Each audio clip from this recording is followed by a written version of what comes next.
Alright, it's 7 p.m., so let's go. Hello. I'm not really working on dice tonight. I'm gonna do some polymer clay stuff. But, let's see here. We'll see if anybody shows up. I'll get some clay going while I wait to see if anybody... Ah, hello, Bosun. How you doing? Hello! I'm working on polymer clay stuff tonight. I have a commission for clay. I have a commission for a set of dice with a puppy dog in it. So I'm gonna try and work on that. Oh, I'm doing good. I'm chugging along. Feels like I simultaneously got a lot done today and not much done today. I don't know if you understand that feeling at all, but I've definitely been working on things, but it also feels like I didn't get a ton done. I feel better about that than I did when I had a desk job, though. You knitting? Yeah, exactly. Exactly. It was like the other night when I was doing embroidery and I got like this much done in 4 hours. I'm like, oh boy. I feel like that always happens with me when either I am working on something that is like, sometimes when I'm like sanding dice, because I could be sanding dice for like 4 hours, but it doesn't feel like I was working. And it's like, oh, I didn't get much done, but I'm like, no, I was actively working for 4 hours. Or if I'm like have lots of like little things that I need to get done, like in the process of getting bigger things done, and so I don't get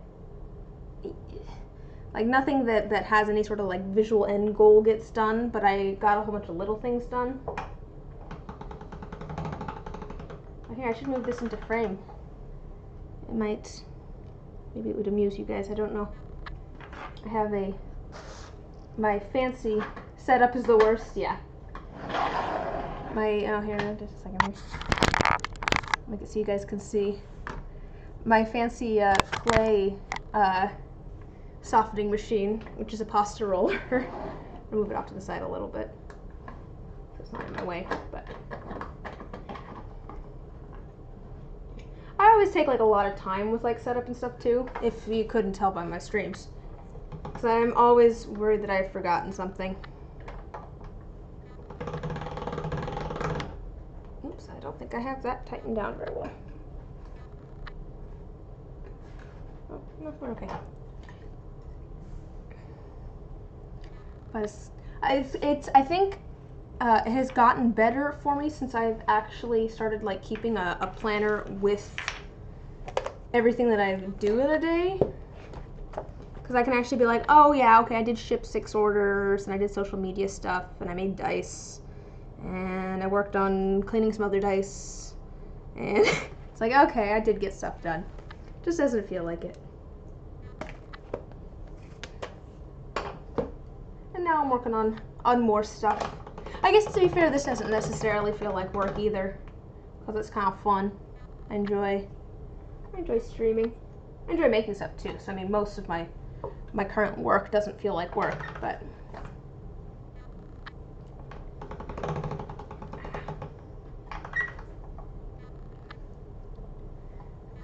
how's your knitting project coming along, Bosun? You were working on some cool cabling stuff, weren't you? I remember seeing photos. I think that was yours. It was in the kind of a pretty blue-gray color, if I'm remembering correctly. I think I'm remembering correctly. I don't have a great memory, but I'm thinking that was your project with the pretty cabling and the kind of blue-gray color.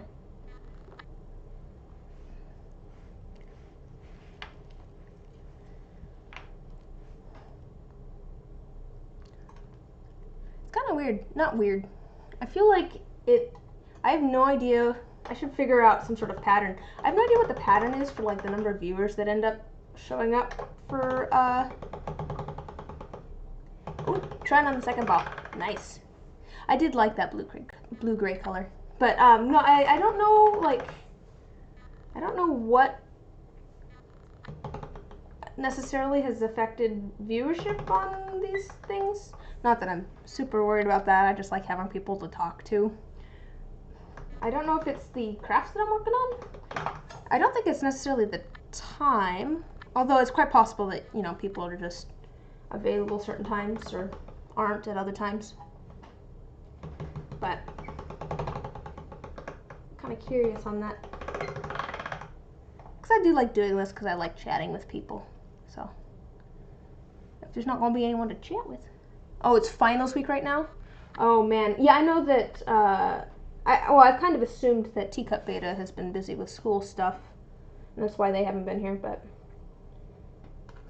man, I am so glad that I am done with that finally. I spent like 10 years doing, working on my bachelor's degree, and that is not an exaggeration, because I did running start, so that was 2 years in high school, and then I went to UW for 2 years, so there was 4 years, well, it's more like 1.5 years. And then I got a job, so I came back and started working full time, and then I started taking like one class at a time. I took a year off from school, but I started taking like one class at a time to try and finish my degree. And so I worked there for 6 years or so. So 5 years of that I was going to school, and then I did, you know, 2 years running start, and then 2 years at UW. So I did like 9 years. I was in college for 9 years or so, and I am so happy to be done. Finally got my degree in May, and then I have no plan of using it. So that's nice. I'll just I guess I'll just use it as some sort of flex that yes, I have my bachelor's degree. Not using it much at all, but I have it. I don't know. I don't know what it has brought me, but it was one of those things where it was definitely something that my family was like, yeah, you have to get your bachelor's degree. I'm like, all right, whatever. But it's okay, because I'm done with that. And working on getting it so I can actually do arts and crafts for a living. It's working out pretty well for me. I've had quite a few sales in my shop with this last bunch of dice that I put up at the beginning of the month. And I hope to have more this next month since I have more time to prepare for it. I only have like 3 sets made for that, although I have 2 in the pressure pot. I'll probably make more Saturday. That was something I was wondering though. We'll see if more people show up, I'll ask them too. But next Wednesday, I was debating between on stream either making molds or trying out a drawing tablet that I got that I haven't really messed around with yet since I've been busy. And I'm wondering which people would be more interested in seeing. Just messing around with a drawing tablet, seeing what I can do with it, see if I can even draw with it. Oh, I have this way too. Oh, let me put this back down a little bit. There we go. Now you can actually see what I'm working on. Let's see, yeah. Try that out, or make some molds. I had someone request dice with pips, and so I'm hoping to get the masters in early next week, and hopefully get the masters sanded. Oh, oops. Ah, we're moving. All right. Oops. All right. I realized that I had my stuff like all the way up here. It's like, that's not very useful to see.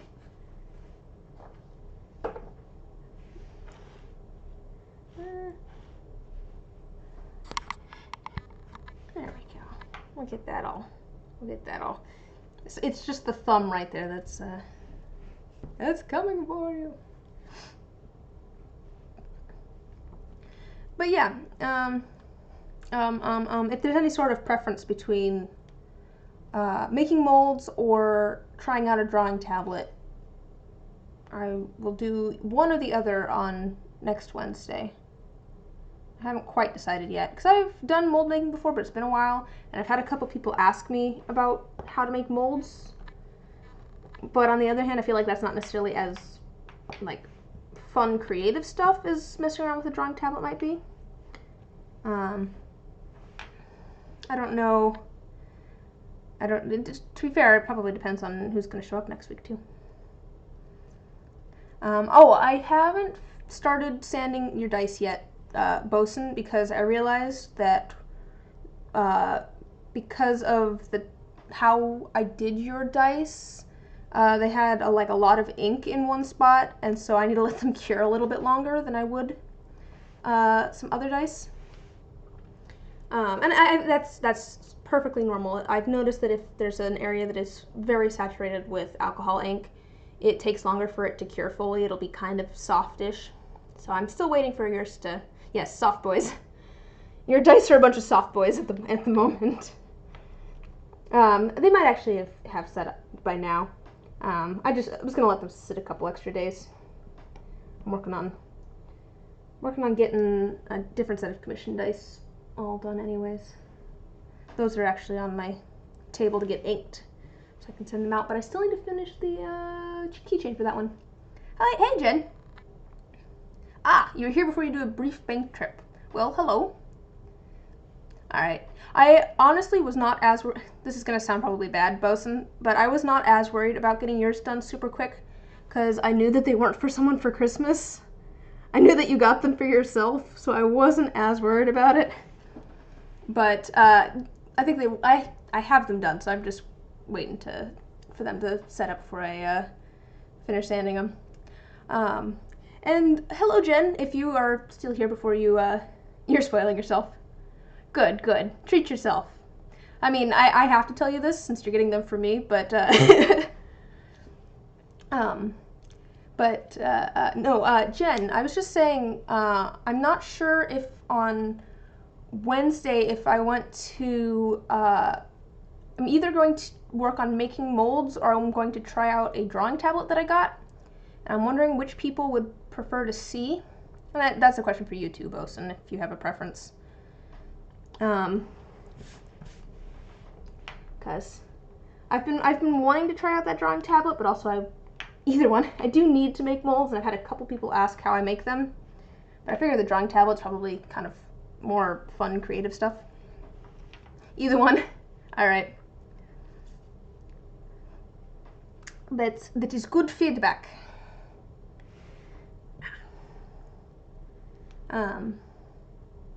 Yeah, I do wanna try that out.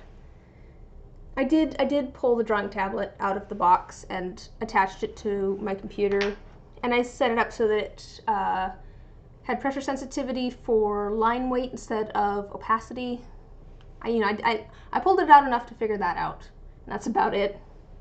But I haven't tried doing any actual drawings with it. Just a couple little things. I don't know what I want to draw. I think that's part of the reason I'm like, maybe I could do this on stream. Have people give me ideas. Then I don't have to come up with all the ideas of what to draw. You can all watch me probably spectacularly fail with my first time using a drawing tablet. And it's also an excuse for me to actually go mess around with it. I feel like I've been busy. I haven't gotten around to it yet. That was the embroidery project that I need to work on some more too. I was using Twitch as an excuse. I'm like, oh yes, I must have content to stream on Twitch, so I should work on this project for myself.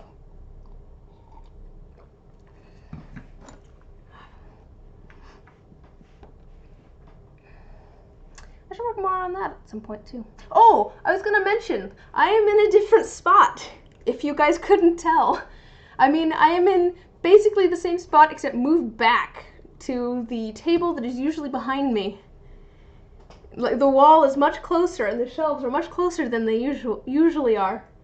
And that's because I made dice earlier today, and I did think about it when I started, and then I forgot in the middle of making dice, and I got resin everywhere, and I was like, oh, I need to have a space to actually work on polymer clay later. And so I just moved everything to this table, which seems to have worked out pretty okay. This is usually my soap making spot. Maybe I'll have to set this up so I can do some soap making at some point. I do enjoy soap making. I have a couple of soaps in my shop, and I did have it pointed because I made soap and sold them at like a holiday bazaar a couple years back, and that went well. And then I've had a couple soaps in my shop for a while and have sold none of them. And my grandma made the good point the other day that she likes buying soap after she smells it. And I'm like, of course! Of course people aren't buying soap online.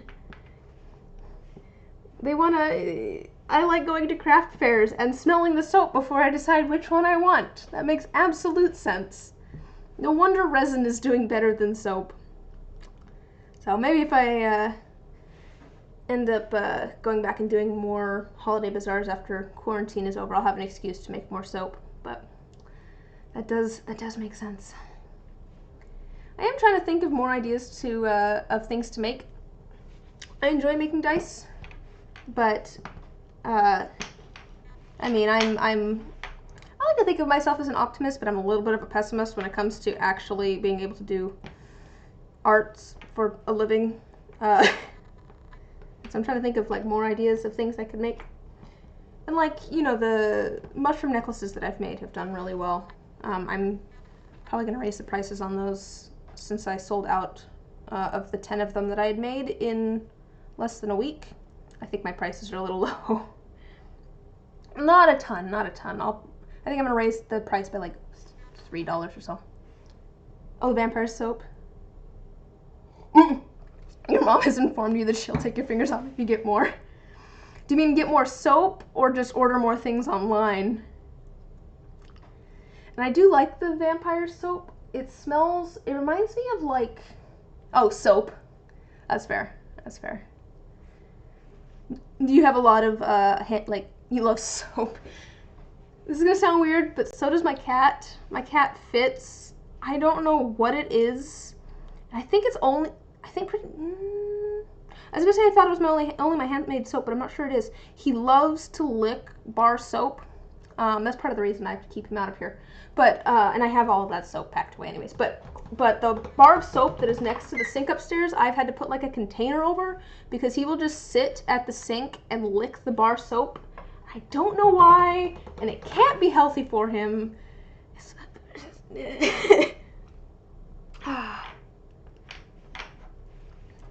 Yeah. Do you like particularly just like handmade bar soap or just soap in general? Bar soap actually doesn't taste bad. I was that kid who liked to eat the bubbles in the bubble bath when I was a child because they didn't like taste like anything. I just thought it was fun because they just kind of popped in my mouth.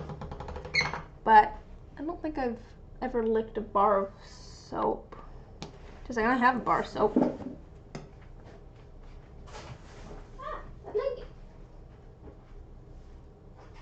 Let's grab an old one. We're gonna grab an old piece of soap. Oh, there's another piece of clay.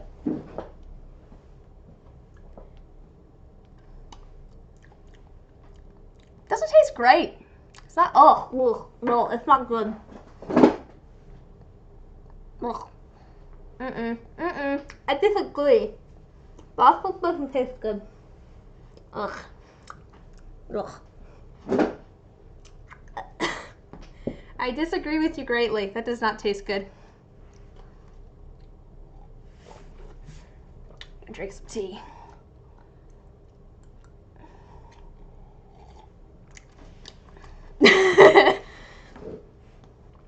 All right, that helps. I don't know what my cat is thinking. Ugh. Can't be good for him. Handmade bar soap. It's warmer than store-bought.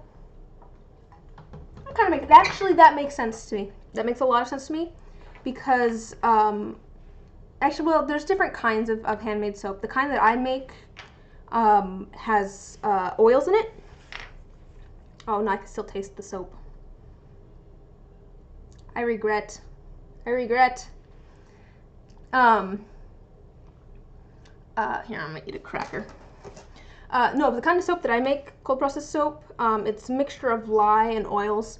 And most of the oils get mixed with the lye and turn into the soap, but you put a little bit of extra oils in so that it's moisturizing to the skin and doesn't dry out the skin a whole bunch. And also so that you don't end up with extra lye. You'd rather have a little extra oil than a little extra lye. But it makes sense to me that it would like smell a little bit warmer since it has all of those extra oils in it.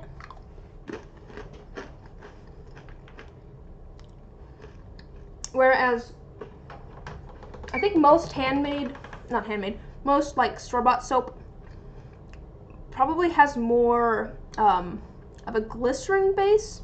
There is Melt and Pour soap, which is a glycerin base, which is like a pre-made soap where they've then taken all of like the glycerin, which is humectant, which is like a moisturizing agent.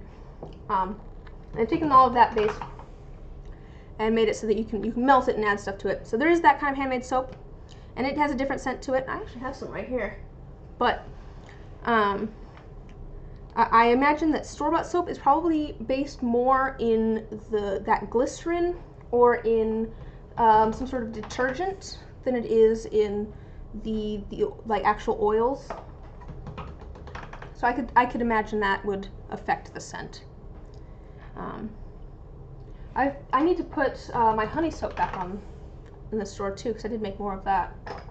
That's probably one of my favorite ones that I make. It's pretty simple, but it has such like a warm honey scent. It's great. The vampire soap, which will probably be out of my shop sometime soon, because it does have a shelf life. I really like the scent of it. It reminds me of if you've ever found like an old bottle of like your grandparents' cologne or perfume in like a medicine cabinet and opened it up. It has that kind of like warm, like musky florally scent to it. I swear that like all old perfume and cologne smells the same. I don't know if something happens to it or what. Yeah, that kind of old-timey perfume or cologne smell. And I really like that scent. It's kind of reminiscent, I guess, but also it's kind of warm, homey scent to it.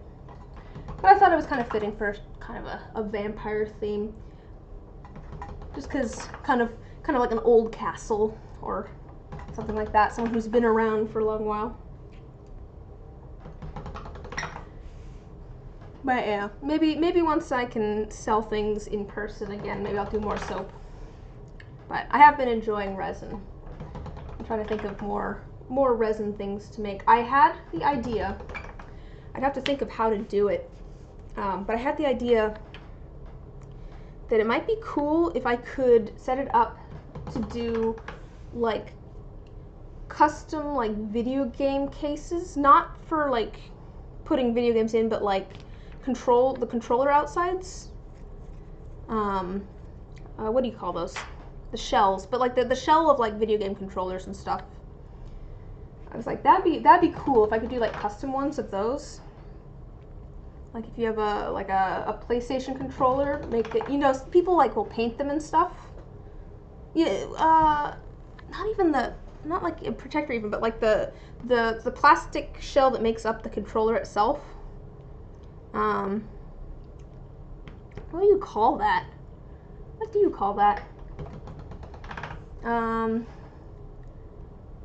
can't think of what I would call it. Well, like on my mouse, I'm talking about like the whole outside part of it. So like the whole like a whole shell type thing. Dice rolling box. That would be good. I should do. I've been looking at, here, have I showed you guys the trays that I've made? Because I did get a thing for trays. Let me show you. I have one upstairs, but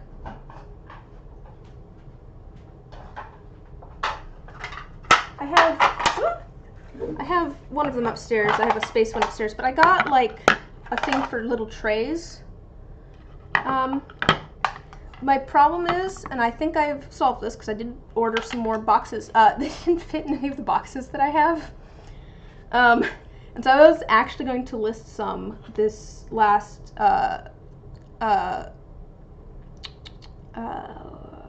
like restock, but I realized that yeah, they didn't fit in the boxes that I had, the shipping boxes. So I did order just slightly larger boxes this time because it was like half an inch off. But just little tiny trays. I was thinking of offering like custom ones, maybe like I do custom dice, or just making some and listing them like I do. I have a space one upstairs that matches the galaxy dice that I make, but I thought these were kind of fun. But I'm still thinking. Oh, all right. I will keep that in mind. That'd definitely be doable. I have to. Once I get the boxes in to see if I can actually. Just a second. Chair's being funky. Oh, there we go. Once I get the new boxes in and see if they fit, I'll let you know. All right. Come on. Oh, there we go. The floor down here is kind of half torn up. It has like, you know, like those old tiles from like elementary school. It has those on the floor down here, and I've half torn up. I've torn up like sections of them because they were loose, and then other sections of them are still down. This room is an absolute mess. Like, you guys get the cleanest view of this room. I have a whole bunch of boxes stacked over there with different things that I need to take upstairs. But here, let me show you what I am planning on doing. This is what was requested. So the plan is to have one of these good boys in a die in the D20, and then the rest of the dice are going to be like matte black with, I think it was copper, bronze. I have it written down, but so I'm gonna be doing one of these puppers. That didn't work out well. I'll be doing one of these puppers, and then with like a white spot on its chest. I might paint that part, but that is the plan, is to do one of these guys, and then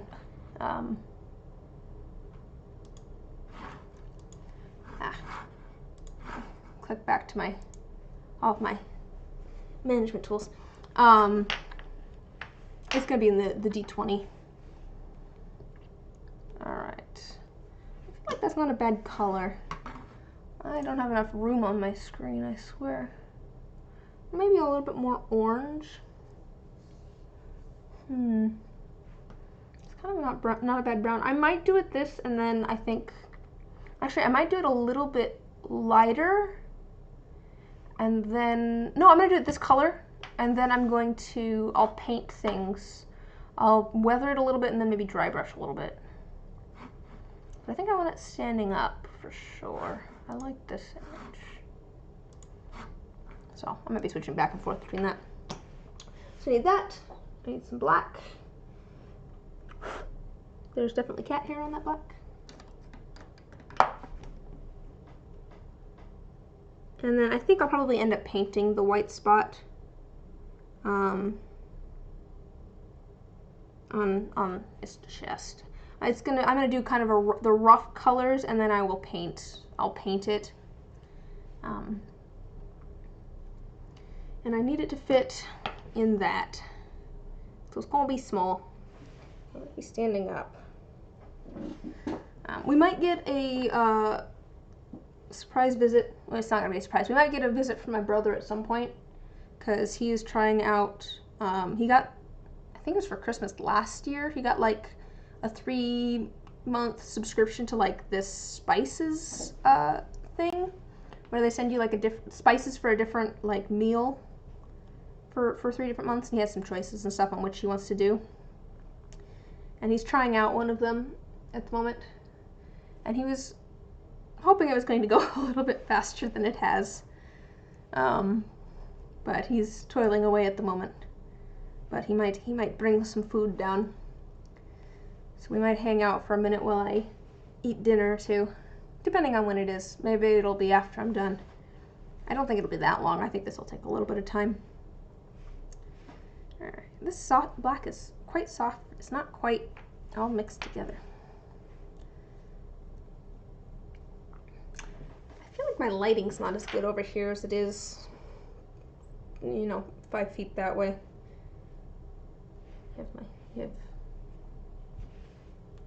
I have the lights are kind of set up funky in here. There used to be just one like light strip down the middle of the room,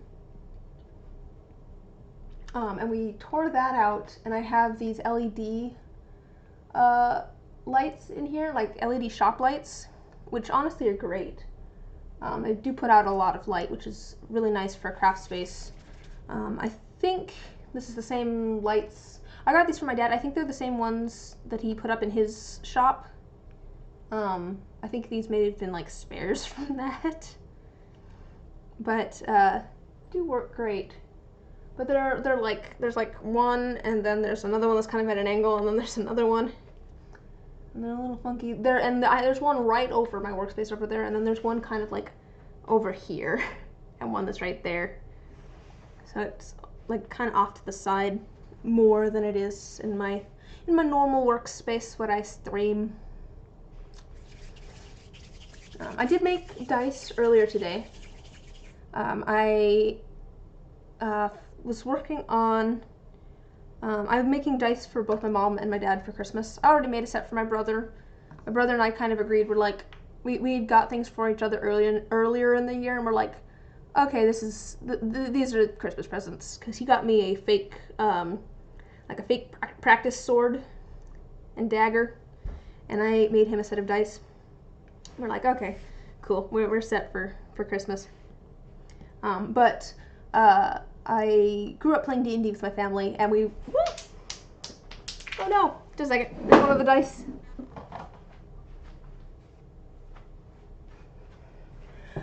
We grew up playing D&D together. That's where I first played D&D. And when quarantine started, we started playing D&D together again. The dice has been rolled. When did I roll? I didn't check on the ground. 13! Ah, this one is not sanded. This is actually going to be one of the ones for my dad. I made my mom a set of blue ones that they match this, actually. I'm going to give her probably this tray as well. That's some of the kind of oh wow, just a second, that's blown out. There's some different blues in it, so I'm gonna probably give her this tray along with the dice. And then those are actually upstairs and ready to be inked. And then my dad likes the color purple, and so I made a while back some like faux amethyst dice. And I had kind of like a half set that didn't really turn out quite right. They turned out really, really dark. But we'll see if I can show you some of the color in this. There is like a really, I don't know if it's going to show up. There's kind of this really subtle, these are almost black, but they have like this really subtle purple shimmer to them. It's actually very, oh yeah, you can kind of see it there. Not very well. It's hard to get the shimmer on camera, but these are like a really, really, really dark purple with a little bit of shimmer to them. And I have a couple that are a little bit more amethyst-like, but I just made the 2 dice that I was missing, and put them in the pressure pot earlier today. So I should have those ready to go, and I'll get you know, these ones sanded as well. Get that all set. I actually, oh gosh. What all did I put in the pressure pot? I did 2 more sets of the kind of rainbow dirty pour ones like I did before. I could find one of the sets that I did before. I decided to keep them for myself because I liked them. I have my own box of dice that I have made that are for me. There's a couple in there that I've thought about just putting up for sale. If I ever reach a month where I'm like, I feel like I am lacking in number of dice, maybe I'll pull out like the creamsicle set that I have and stuff, because those would be easy enough to make again. No, the last set I decided that I was just going to keep for myself because I really liked them. But I made 2 more sets. We'll see how they turn out, of some kind of rainbow dirty pours. Different commission set of D6s that I've started already, but I'm doing in kind of batches because I don't have 12 D6 molds at the moment. That was for my dad. Yeah, that was it. So really I'm working on 4 different sets there. Usually I'll do up to 3 sets of dice, but that's really about the number of dice that I have in there, because I have 3 D6s and 2 other dice for my dad's set, and then 2 full sets, so it's about 3 sets. But I've found that 3 different sets of dice. Am I going to sell the first Higgs dice? Probably not. I do have some of the other commission ones that I might sell at some point. I probably won't sell those because I don't know how well they're weighted because of the chains in them. So like, I mean, you went into this and I've already given you I guess I could give it with a warning of I don't know how well these will be weighted, but like, you went into it knowing that, yeah, these might not be weighted very well because they do have metal chains in them. But I don't know if I want to sell a set that I worry are not weighted as well as they could be, if that makes sense. So I don't know. They're in my box of commissions that didn't quite. That some of them are very pretty, and I'll probably still sell, like some of the ones that Jen ordered. There was a couple of iterations, like before we got to the final form, I suppose, that turned out really pretty, just weren't what we were going for. I might keep one of those sets for myself because they turned out pretty. But I might sell a couple of those sets. But yeah, I don't know that I'll sell that set just because I don't know how well they're weighted. But I don't know what I'll do with that set. That's a good point. Maybe I will turn them into magnets or something though, or jewelry. I might. That's actually a good point. I might turn them into something else. I'm not sure what yet. I'm still trying to think of fun ideas for things I could do with like dice that didn't quite turn out, that maybe have like one side that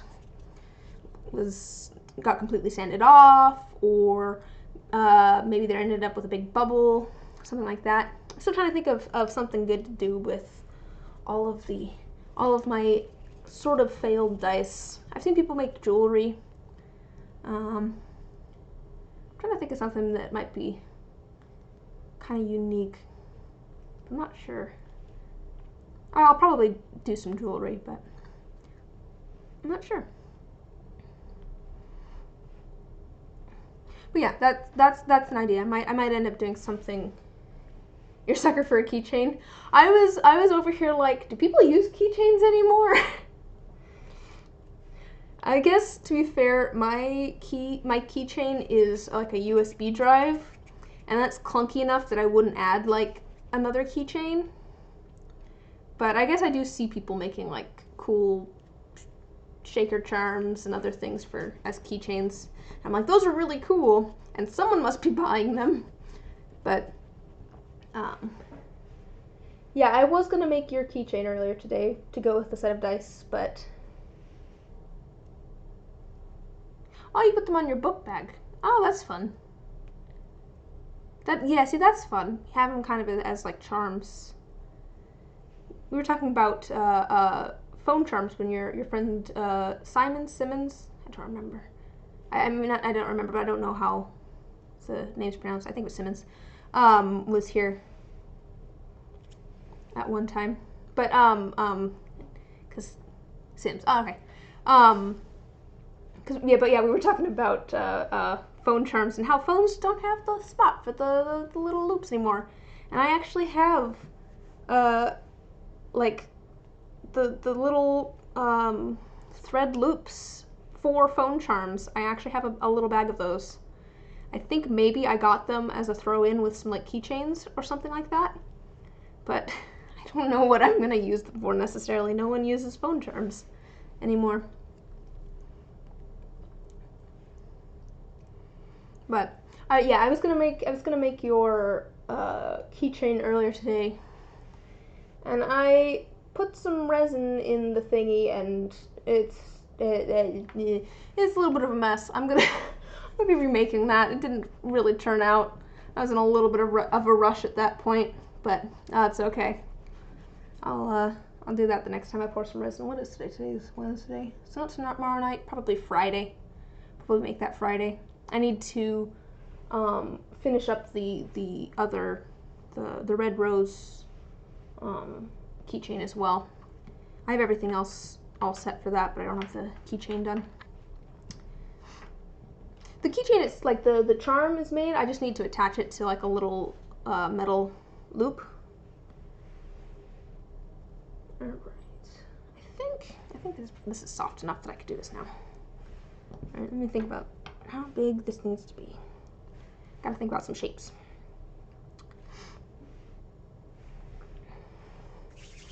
But it is good to know that you'd be interested if I turned any of them into keychains.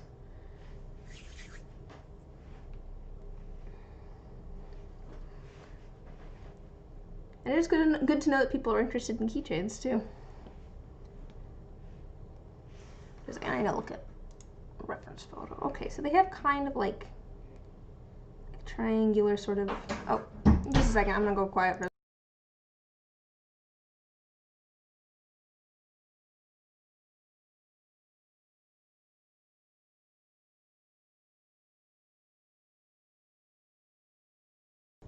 Food break. We're gonna try this. This was a like a spice mix thing that he got. There's like a chutney here. Yeah, actually, if you get the green bottle keychain, I might have to figure out. Before you do that, let me see if I can get you a coupon code to negate shipping.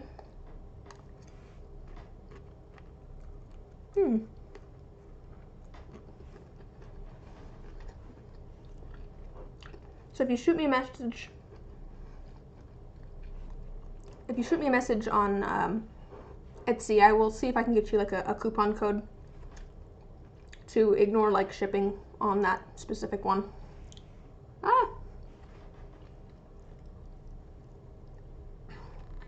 That way you don't end up paying some extra however many dollars for that.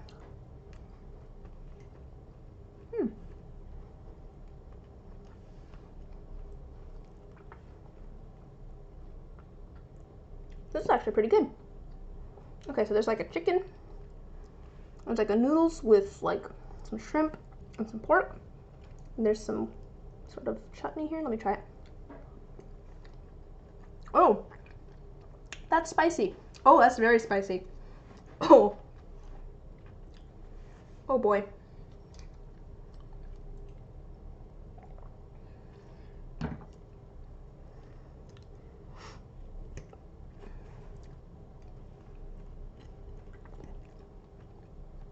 Sorry, it's turned into a mukbang all of a sudden.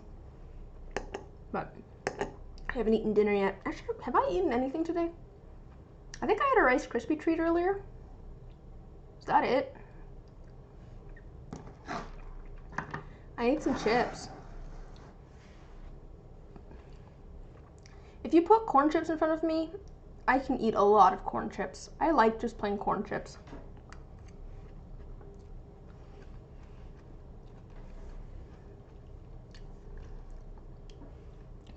Ooh. This part's very spicy. I think it has chilies in it. Corn! I just really like corn chips. What can I say?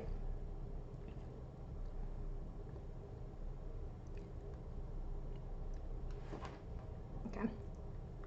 I'll get another bite and I'll set this off to the side.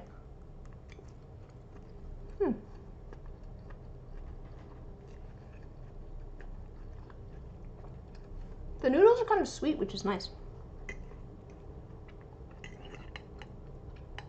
Okay, I lied. I'm taking another bite of rice. Okay.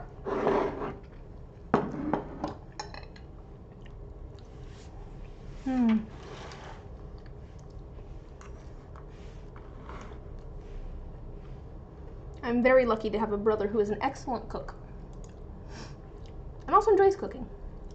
I never have the patience for it. Like, I could cook, but I don't know. I just don't have the patience for it. Okay, let me see if I can get all the shapes right on this. So they've got kind of like a triangular body almost. And like it goes like, there's like a very wide chest down to like smaller hips. And they have almost kind of like a smaller triangular-ish neck. They're just kind of a bunch of like really soft triangle shapes. It could be bigger than this, I think. Just slightly bigger than this. Do you have anything good for dinner or lunch, or I don't know what time it is for you? It's I'm on Pacific Standard Time, so it's like almost 8 for me, but soup and cake. Ooh, it is getting into soup weather here. I am very happy about that. I love soup, but it's getting chilly. I have my sweater on. I have a thin blanket in my lap. I am fancy on top and wearing sweatpants on the bottom. And let's see, I have got cat slippers. Oh, happy birthday! I remember both you and, was it Jen? Had birthdays like this within the same week. Was it you and Jen? But yes, happy birthday.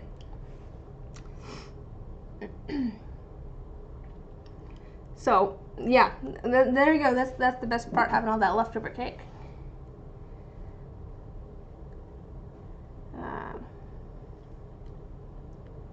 All right, let's see here. Kind of. These are just like triangle dogs. Here, I'll go back to. Again, these are like triangle red velvet. Ooh, you know, I will eat anything if it has enough cream cheese frosting on it. I just love cream cheese frosting. So yeah, see, they're just kind of a triangle. They're just kind of triangles, and then they've got like another triangle as a neck. Or I'll go back. Cream cheese was a genius invention. I love cream cheese. I love cream cheese frosting. I love cheesecake. I love a good like bagel with cream cheese, maybe with some like lox and tomato. I never cheese in general. I did not like cheese as a kid. I've always loved cream cheese, but like other kinds of cheese I was just not a fan of. I don't know why.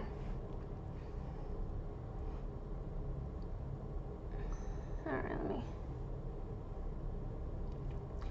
blue cheese is your favorite? Oh man, that has such a strong flavor to it. My brother also likes blue cheese. I am more of a mild cheese person, I guess. Like, to be fair, I understand. I like blue cheese is one of those ones where I like it like with certain things, Like there's a restaurant near us that does like a steak salad that is just, literally just like a steak and lettuce and blue cheese. And then like that with a vinaigrette is delicious. But like, it has such a strong flavor to it. Such a strong flavor to it. But again, it's one of those flavors where I'm like, I understand why other people like this. It's just not necessarily for me. I feel like not everyone's like that with foods. There's definitely plenty of foods where I'm like, I understand why people like this. It's just, I don't really like this, but I understand why other people like this. Like black licorice is one of those things. Not really a fan of black licorice, but you know, like my dad loves black licorice. But I can still eat a piece of black licorice and be like, I don't really like this, but I understand why other people like it. Alright, they got kind of like, they're like kind of triangular, and then they've got like rectangular heads.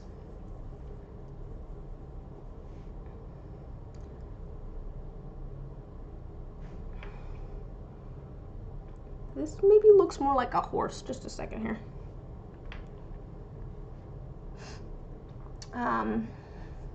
I think my favorite cheese is probably like Colby Jack. I'm very, very basic, I guess, with my cheese.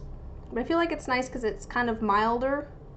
Like it's good on like sandwiches and stuff, but it has enough flavor that it's good as like a grilled cheese or something. My brother loves a good Swiss.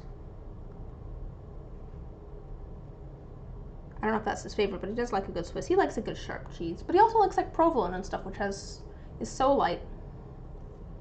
But cream cheese I can get behind. I have always loved like cheesecake. I've always loved cheesecake.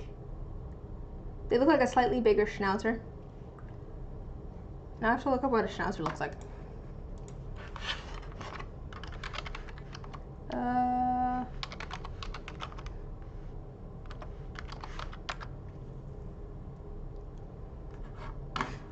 Oh yeah, they kind of do. They're like an elongated version of a schnauzer almost.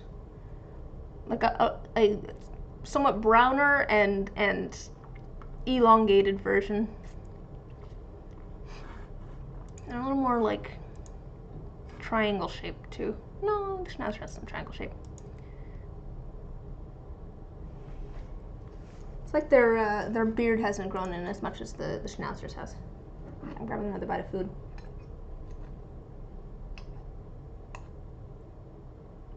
I'm gonna grab a tomato.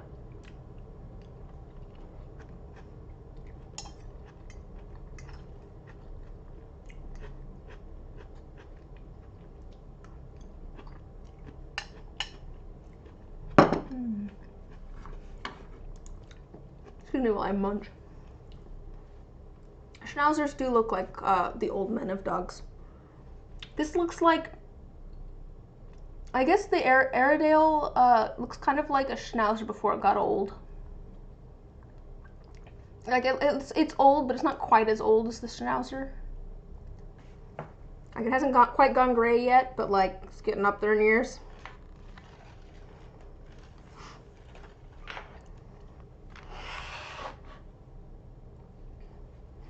Let's see if I can get the shape right though.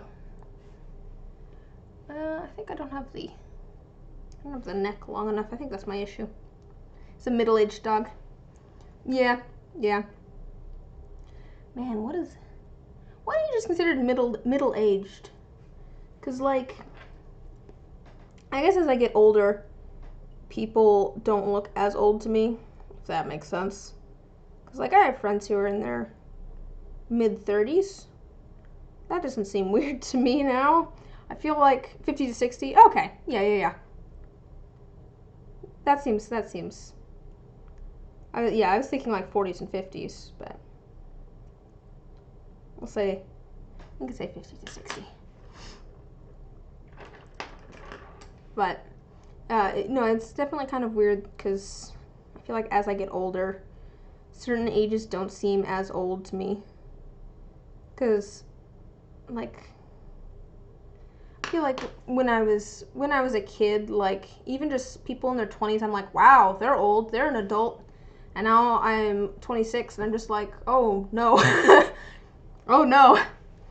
But although the thing is, every once in a while I will like be watching someone on YouTube or something and they'll mention that they're like 23 and I'll be like, you are a child. Oh no. What are you doing here? Like, I realize that I'm only, 3 years older than that, but still, it's just like, or someone will say that they're 26, and I'll be like, but you look like an adult. Do I look like an adult? Oh no. I do think I think of myself as looking younger than I do, to a certain extent. You were just 23. But no, you are a child. Yeah. Yeah. I don't know. It's just weird.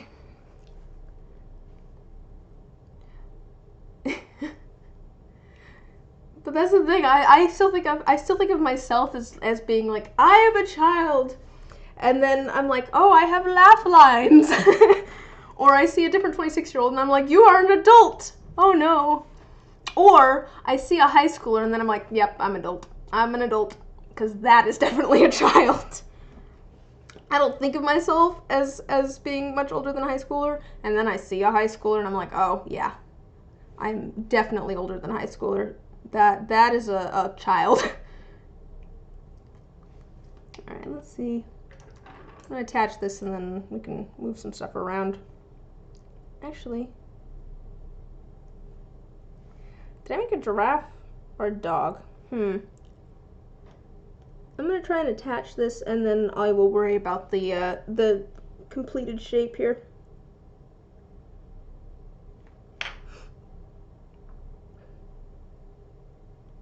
Ah.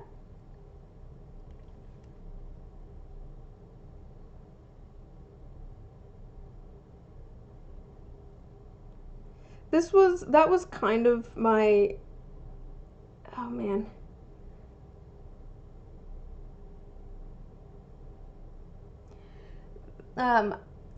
So I'm gonna preface this with, I hate fandom discourse. But there's been like all sorts of like, I haven't seen much of the actual discourse, but I've seen like people talking about the discourse, if that makes sense. Of people well, there's been discourse forever about like Jester being super young, like compared to shipping her with like Ford or Caleb. And I'm like, she's in her mid-20s and they're in their like early 30s. And as someone who is 26, there's not a huge difference. Like, I definitely have friends who are like, it would not be weird for me as someone who's 26, I feel like, to date someone who was 36. Yeah, I know. It's just stupid. I'm like, are these people not in their mid-20s? Because like, there's not a huge difference between me being in my mid-20s and having friends who are in their mid-30s, because we're kind of in the same point, at the same points in our lives. I think I just made the Loch Ness Monster. Let me show you the Loch Ness Monster here. Yeah. Or a very weird turd. But, yeah. Like I said, I hate discourse. I'm just like, wow, guys. You really... I get the feeling that a lot of you are younger than me. It is definitely weird in some of those like fan spaces to a certain extent, because people will be like, oh yeah, I'm 19, or people will be in like their late teens or very early 20s. Like the oldest person in the group will be like 22, and I'm just like, what? Wait a minute. How am I 5 years older than everyone here? That doesn't seem right. Okay, we're gonna try and square up this face a little bit. Yeah. Exactly. It's weird when a 15-year-old dates a 20-year-old. But it's really about being, I feel like, at the same point in your life to a certain extent. Cause like a high schooler and a college student, yeah. Okay, so like if it's like a high school senior and a college freshman, that makes sense to me because they are roughly in this at the same point in their life. But like, but like if someone is still in high school and someone is out of college, you are at completely different points in your life. One of you is still figuring out how school works, and like the other person probably has like a full-time job or like a mortgage. Maybe not a mortgage, but yeah, once you get into like your mid-20s, I feel like you're usually at kind of the same point in your life. You probably have some sort of job, and you have rent or a mortgage, and at that point you're pretty much the same age. But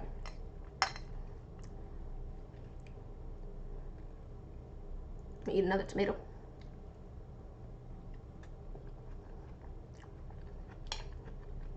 It was actually really good, but this is very spicy. This part right here. It's good, but spicy. We're gonna add just a little bit to the rice.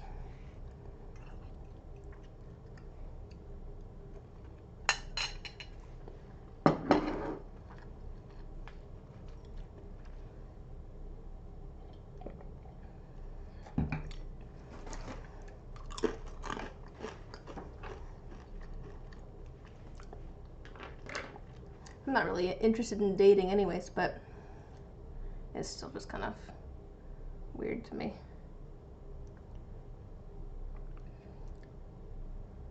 I think part of it is that I have made the neck strangely like wobbly. Like it's not straight. Also, it's fiction. True. Yeah. Oh, hey, that looks still like the Loch Ness Monster. Still looks a bit like the Loch Ness Monster. Don't know how I feel about that. I need to look at my reference photos again.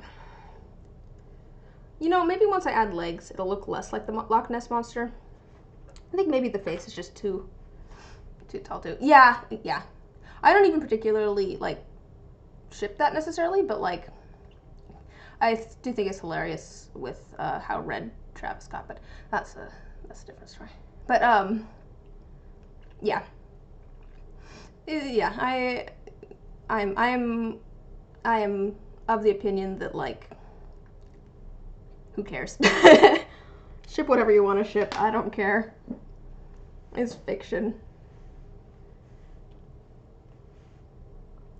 All right, let's make some legs here. You're so tired. You're tired in general, or you're tired of the discourse?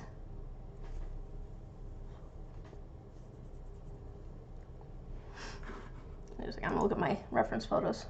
They've got kind of like fluffy legs. They've got kind of like round fluffy legs. It's kind of cute. Discourse. Yeah, I am too. I usually try to stay away from it.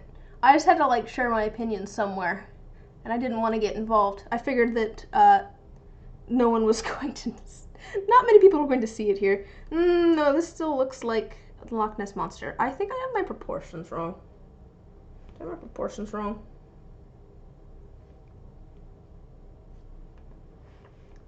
I need to, okay, they've got kind of chicken leg, back legs. They definitely, they kind of like stand like. The only discourse you want to hear about is when Caleb and Essek are going to start dating. Yeah. There we go. I am excited for Essek to come back. It's kind of funny. I feel like there's a couple of characters where the cast are more wary of the character than I am. Artagan is one of them too. Because, like, I don't know if it's just because I like reading about the Fae and stuff, but I'm like the Fae are just like that. I know how this goes. Like, they're just like that. I don't know why you guys are weirded out by it. But everyone seems so worried about him. I'm like, I'm not that worried about him. He's just a Fae that's gonna Fae. I do want to, this is going off topic. He's just chaotic, yeah. He has a different sort of like moral structure that he is beholden to. He's not from this plane, but he also obviously cares about Jester. So like, yeah. Moving off of Critical Role, I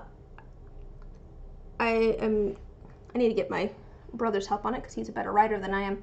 But we were talking about an idea we had for a like a narrative podcast wherein someone accidentally gets trapped in, like, they don't necessarily get trapped in this cafe, but basically they end up at this cafe that's run by the Fae and don't realize it first, and then kind of get trapped in basically the Feywild. I think that'd be fun.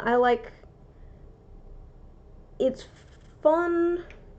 I was talking to my brother, and I was saying how I like that kind of, like, I like the, like, stuff about the Fae, and I like eldritch horror, and like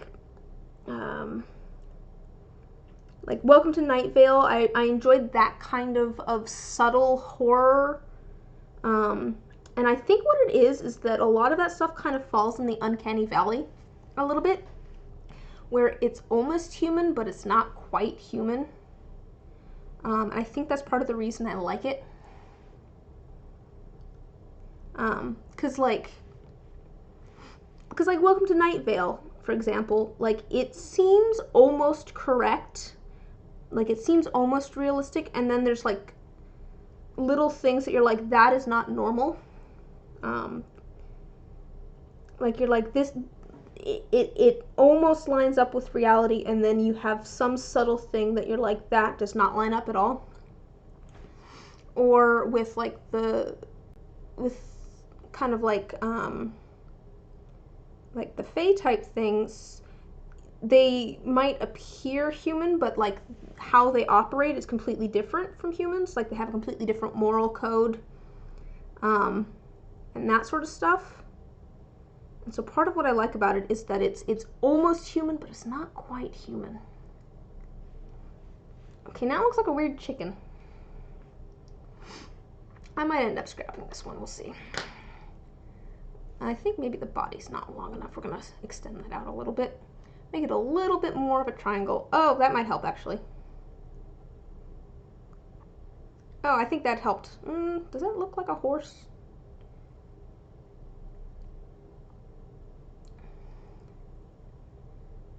Just a second. I haven't put the front legs on yet.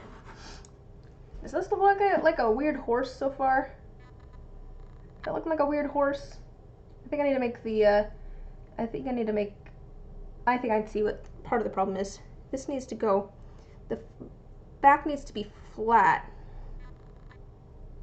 and then the chest actually needs to go up, more so than, that's true, probably will look a little bit more dog-like. Probably also when it has front legs, that might help too.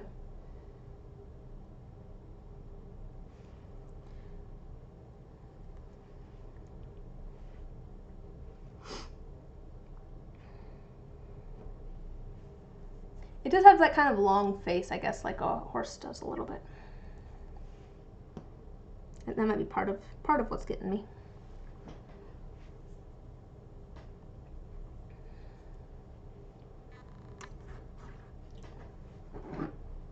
Just a second. Another bite of food.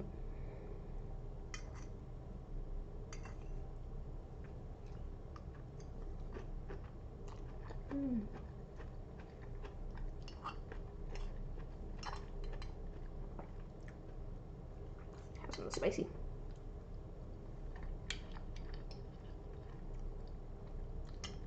This is really quite good. There's definitely some spice to it, though.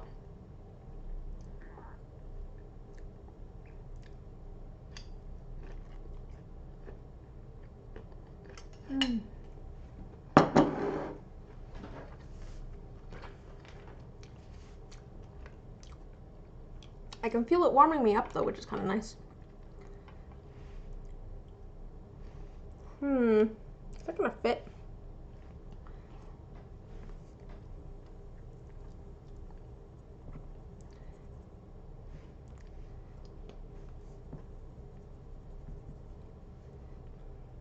Alright, I'm gonna try adding some front legs.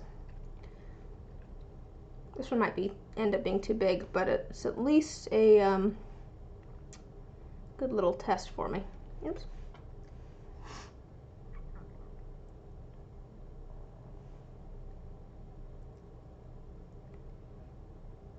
Oh, actually, that works out.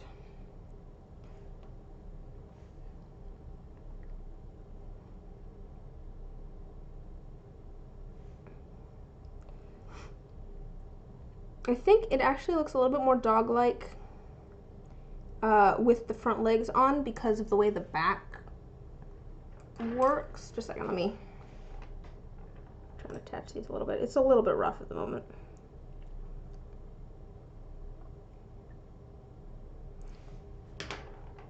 Oh, also maybe adding some ears would help. Actually, I'm feeling better and better about this. It does still look a little bit horse-like, but I think it's coming together a little bit more. It at least has some sort of shape to it now. Will it fit inside a die though? No, I'm not sure it will. I might need to make it a little bit smaller. I'm not sure this will fit inside a die. But I think I'm gonna try making one. I'm gonna leave this one. I think I'm gonna try making one that's just a little bit smaller. Ah, it stands up there. That's a good, yes, a good boy. Let me this. I've scared everybody off with my eating dinner, I think. It actually says in the, so there's a bunch of like videos and stuff for, like from Twitch about streaming on Twitch. And like one of the things in there is it suggests that you don't eat on stream.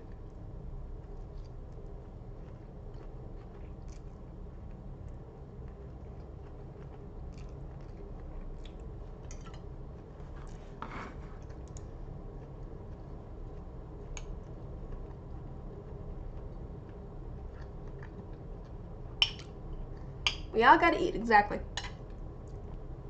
It's not like a hard rule or anything. I think it's more of most people don't like watching other people eat. Although, what are mukbangs? Isn't that just like watching people eat?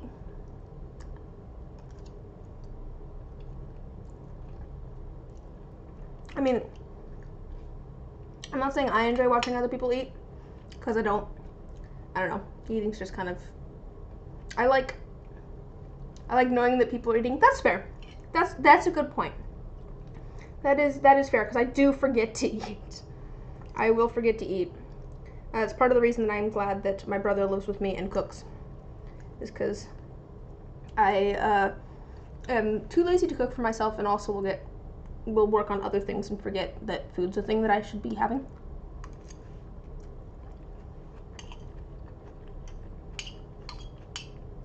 So that is a fair point. I do like having people like over for dinner and stuff too. I feel like it's a very social thing to have people over, like break bread, have food together. So I could kind of understand that as a, like, because I guess I'd think of streaming a little bit as a social thing too. So I could understand having hello Jen. I'm talking about how one of the suggestions on the Twitch streaming stuff is to not eat during your stream, because most people find it gross, but I'm having dinner.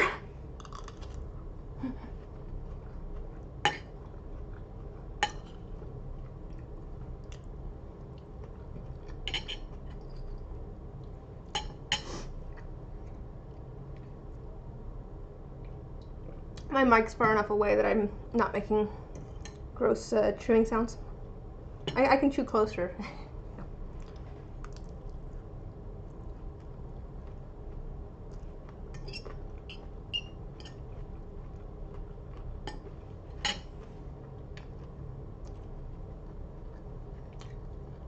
That's what I was just talking about too.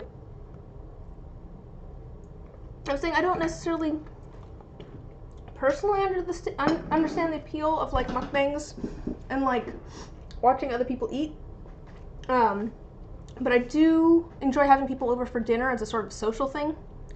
So I could understand if you think of it as kind of like a social thing where you're having dinner with someone else. Like that makes sense to me. I don't know what necessarily the appeal is for most people for like mukbangs and stuff. Also, that was very spicy what I just ate. Just a moment. I'm going to make crunching noises now.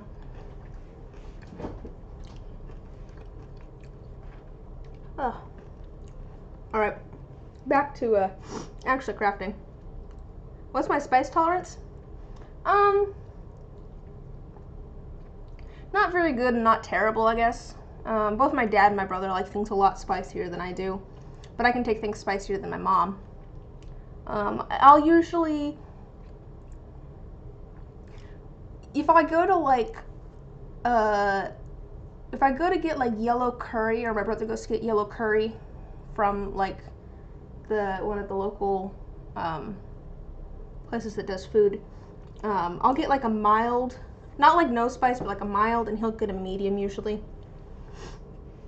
But so I like a little bit of spice, but I like being able to taste the food.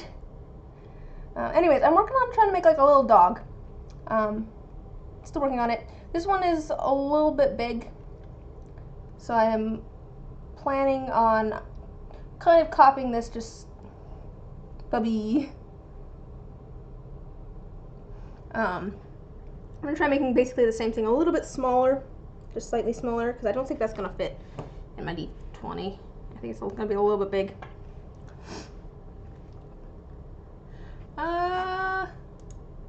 Yes, they do have tails. I might finish this one up, but I want to make one that I know will fit in the D20 before I finish this one. They do have little tails that kind of stick up. I think that will definitely make it look more like a dog. Adding a little bit of a beard, the ears, and the tail, I think will make it look more like a dog. Here, I'll add a little tiny tail on this guy before I move on, so it looks less like a horse.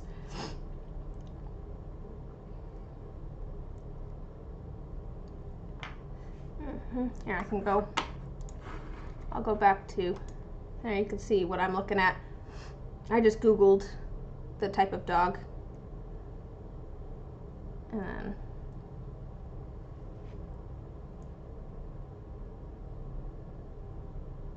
okay, it definitely looks more like a dog with a tail. Now that it's a tail, it definitely looks more like a dog.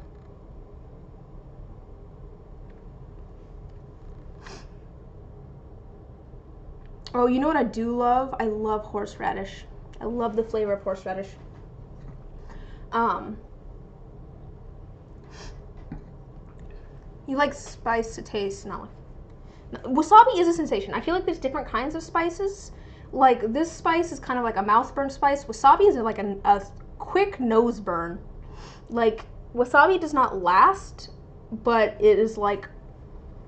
There's some like certain like yellow mustards and stuff too, like that I can get with yeah, but no, wasabi. Yeah, wasabi's weird. It's like it doesn't make my mouth burn, but it's like when you drink soda and burp. You have like kind of like that sudden like sensation in. Yeah, it is a root like horseradish. A lot of the wasabi that we know is actually horseradish, I believe, because actual wasabi, once it is ground up, does not. Yeah, wasabi goes to your nose, instant clearing of the nose. Exactly. Like it doesn't make my mouth hurt. It's just like my nose, my sinuses are suddenly clear. But no, like actual wasabi, like once it is ground up, it loses all of its flavor within like 10 minutes or something like that. Like actual wasabi root does, because it it has like a chemical reaction with the air.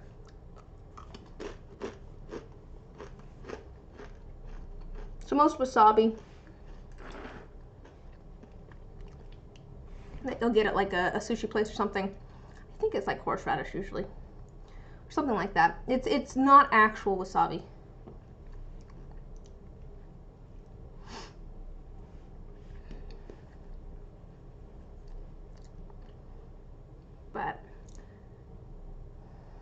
And also, I think wasabi is the one that it has to be grown in like running water, if I'm remembering correctly. All of this information, by the way, I'm getting from my brother, who is a food and plant guy. And he's like me, and he gets interested in like something and then finds out everything about it. But I think wasabi is the one where it like it's grown in like gravel and running water. So like it will grow in streams, I think.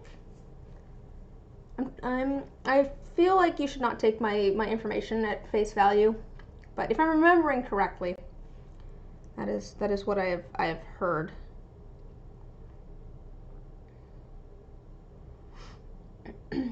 Hydroponic, yeah, it is like I think it's wasabi that's hydroponic basically, but it has like very sort of specific growing conditions, and one of them is it has to be running water because it picks up certain things from it. I don't remember what it is.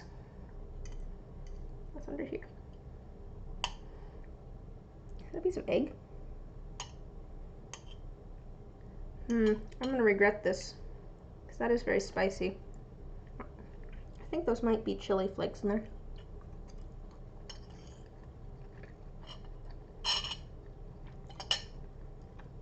It's very good though. I think my favorite thing on here might have been the noodles. They were kind of sweet, and then had with a little bit of spice was nice.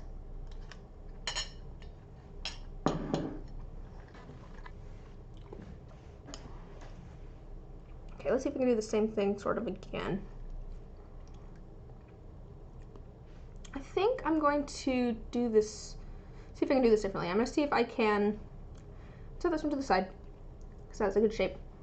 Let me see if I can like stretch this out to get the right shape instead of putting pieces together to get the right shape.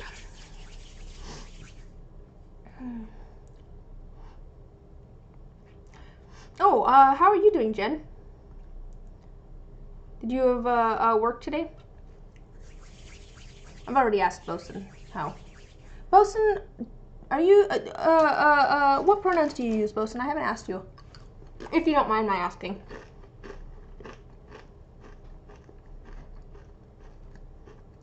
I guess I could just use them for anybody I don't know, but I figure I'll ask. They, them. Oh, okay, cool. Yee. Anyways, I was talking to them about how they were doing, so I figured I should ask you as well, Jen. I feel like I feel like things have been kind of quiet.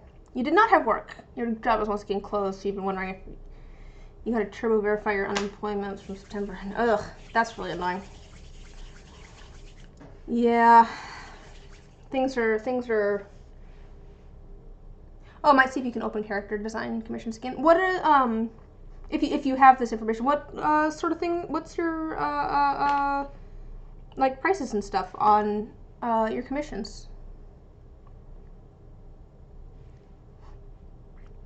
You could come stream.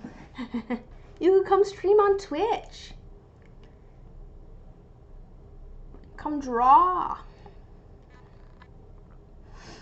I don't know if I have any characters that I get drawings for at the moment, but I'm curious for the future if you have some sort of rough price estimate. Since you do cool art. Alright, let's see if I could shape this. I think it might be easier for me to add pieces. 65 for a flat colored full body, but it might go a bit lower since your skill is faster and quality is different. Faster is not necessarily, well, skill is faster and quality is different. You never been asked for anything else really. That's fair. That's fair. I feel like that's kind of what I would want if I was going to get a character commission, so that makes sense to me.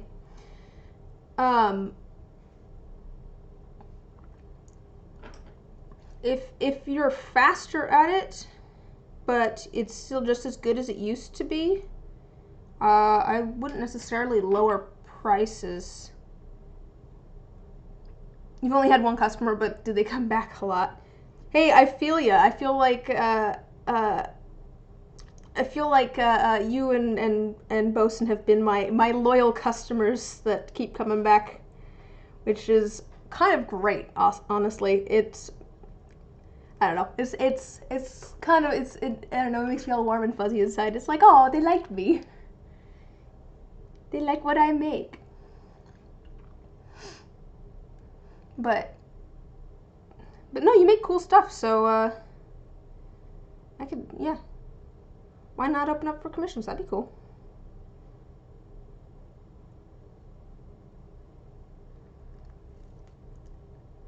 That energy really makes you feel great as a creator, so you pass on those vibes. That's cool. I'm glad that you do that. Like, I'm glad that you've like been like self-aware enough to realize that I like this particular thing as a creator, and I'm going to do that for other people. I feel like that's really, really cool of you. I'm still figuring out some of those things to a certain extent, because I haven't really done a lot of like stuff for.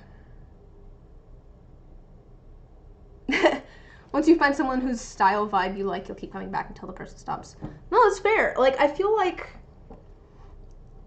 there's something nice about having like repeat customers that you kind of build a repertoire with, or even just or a creator that you have a repertoire with.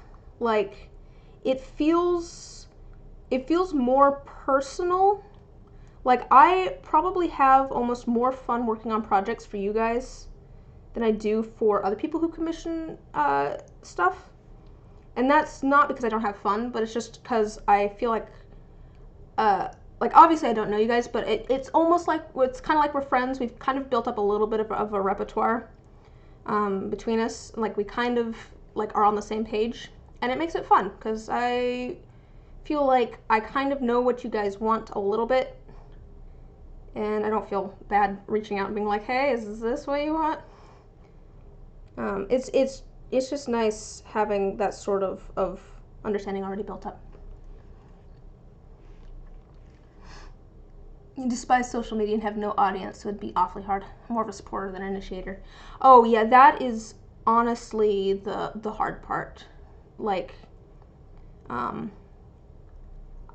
easy part is making the stuff. The hard part is all of the marketing and everything that goes into it.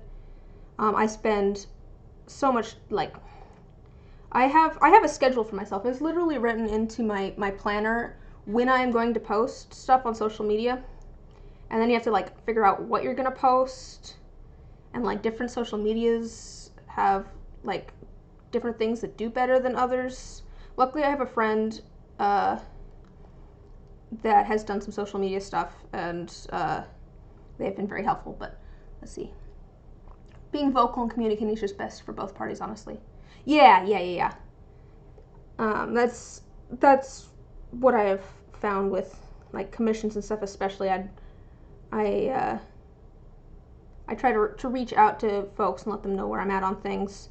Send lots of updates. Say, hey, if you want to come see how things are made, you can come check out Twitch. All right, this is working. I don't know, but yeah, as it is in any relationship, professional or otherwise, it is communication is key. And I've definitely been bad at that in the past. Like, for sure. Like in my old job and stuff, I've definitely been bad at communication. But I'd like to think that I've gotten better at that.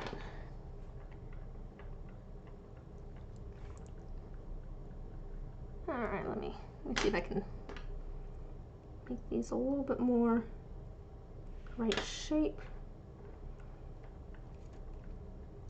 Somehow I think this has ended up bigger. It's not quite what I was going for.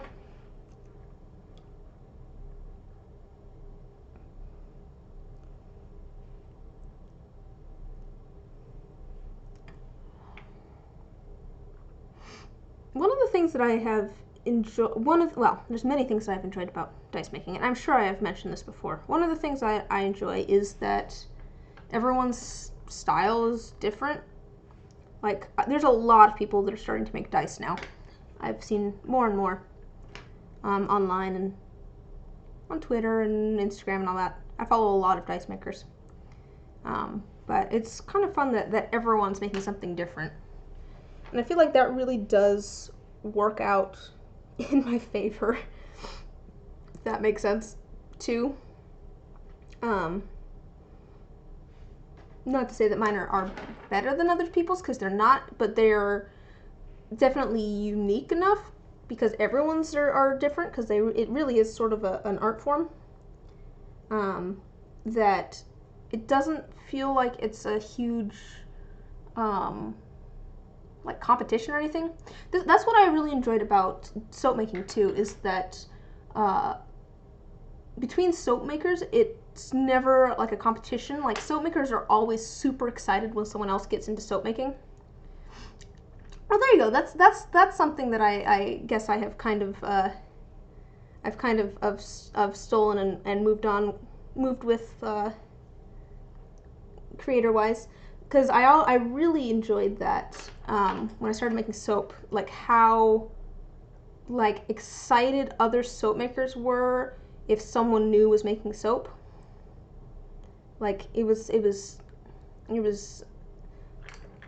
never treated as like a competition thing. It was more of a yay, join the club thing. And I would like to think of dice making like that too, and I think it does have a lot of that sort of community around it, at least from what I have seen so far, and that is just really fun to be a part of. And I really should start to do some more, like, I think I'm gonna build it like I did this one, because that's just not, the shapes are not as good. This one actually, once I added the tail, I liked this one a lot more. Once I added the tail, I feel like it looked a lot more like a dog. Here, if I haven't shown you, Jen, what we're making, I am trying to make one of these puppies. An Airedale Terrier. That's what the plan is to make, is puppies. Someone requested, I have a commission for a set of dice with one of these puppies in the D20. And I had this one that I was making, but I think it's a little bit too big. I don't think it would fit in the D20, so I'm trying to copy that one. And I think I'm gonna go here. I'm gonna go back to my original plan of instead of having one blob that I try to stretch out, I'm gonna have multiple blobs that I connect together. I think that looked better. The shapes look better. But it was worth a try. I feel like polymer clay always takes a while.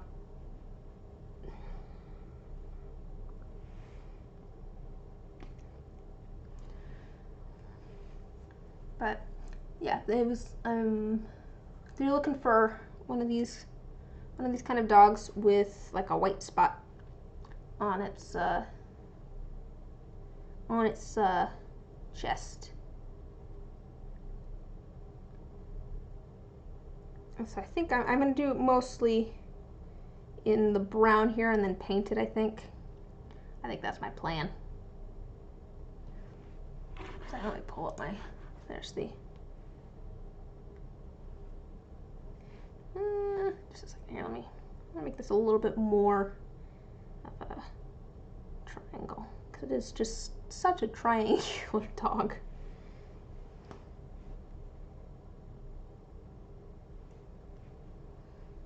And I just got a little bit of flank.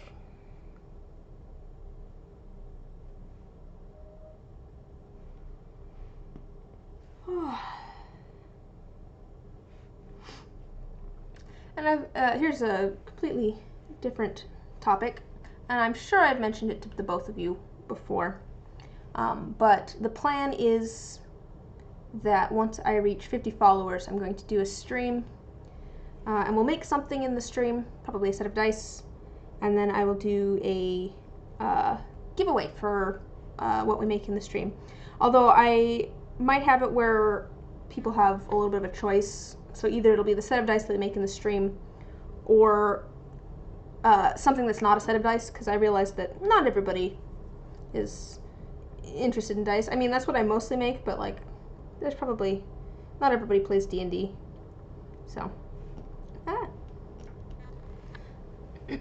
I'll maybe have, once I reach out to them, I'll be like, hey, do you want that, or do you want like a piece of jewelry or something? So that's the plan. I'm still, I have ideas for things to work on, and I am not lacking for ideas of things to work on in streams. That is not an issue I have. I have more than enough things that I could be working on in streams, which, if it wasn't obvious by the fact that I can't decide what I want to do next Wednesday, between, oh, sorry, I thought something just changed on my screen and it did not, between, making molds or, what is going on? I can't get the, come on, attach correctly, won't ya? But between making molds or trying out the drawing tablet that I got. So, like, both of those will happen at some point. Maybe I'll do the molds and we can do the drawing tablet a little bit later. I do think it would be fun to try that out on stream though, so you all can laugh at my terrible initial drawings, because I'm sure that there'll be a little bit of a learning curve moving from traditional media to digital media. Figure it out. I need a smaller tip. It's so tiny. I'm working at such a tiny scale.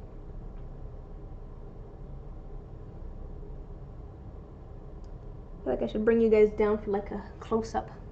What program am I gonna use? Probably just GIMP. I don't have, it's free. Yeah. Maybe GIMP. It's kind of like a free version of Photoshop, because I don't want to pay for Photoshop. But I might look into some other ones, depending on how that goes. But I literally just got it because it was like basically a free version of Photoshop, and so I use it for PS bad for art. That's your hot take. Do you have a recommendation for a program to use? I know you do drawing type things.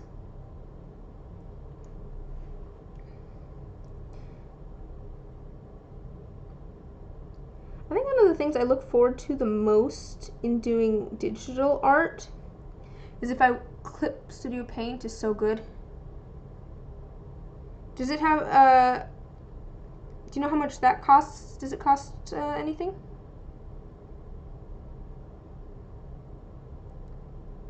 I will write that down in just a moment. Cost $25 on sale. Oh, okay, that's not bad. Especially if it's, yeah, the ones that are like subscription ones are just seem annoying to me. That's just annoying to me. But 25 on sale. Okay, I will look at that up. For free stuff though, Fire, Alpaca, and Krita ain't bad. Okay, give me just a second here, and I will write those down in my planner. Bring that over.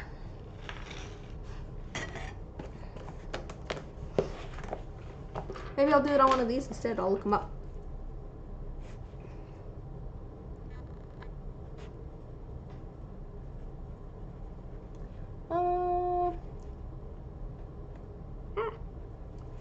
Clip Studio Paint.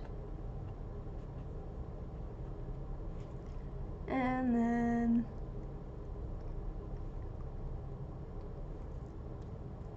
alpaca.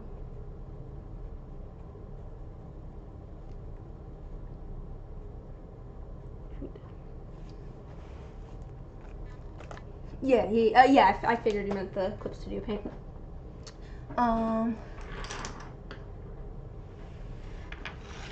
Oh, okay, cool. If I get it, you've got a neat brush pack that's like 800 plus brushes. I will hit you up if I end up getting that one. And I might. I'm gonna look into it and see what all the options are.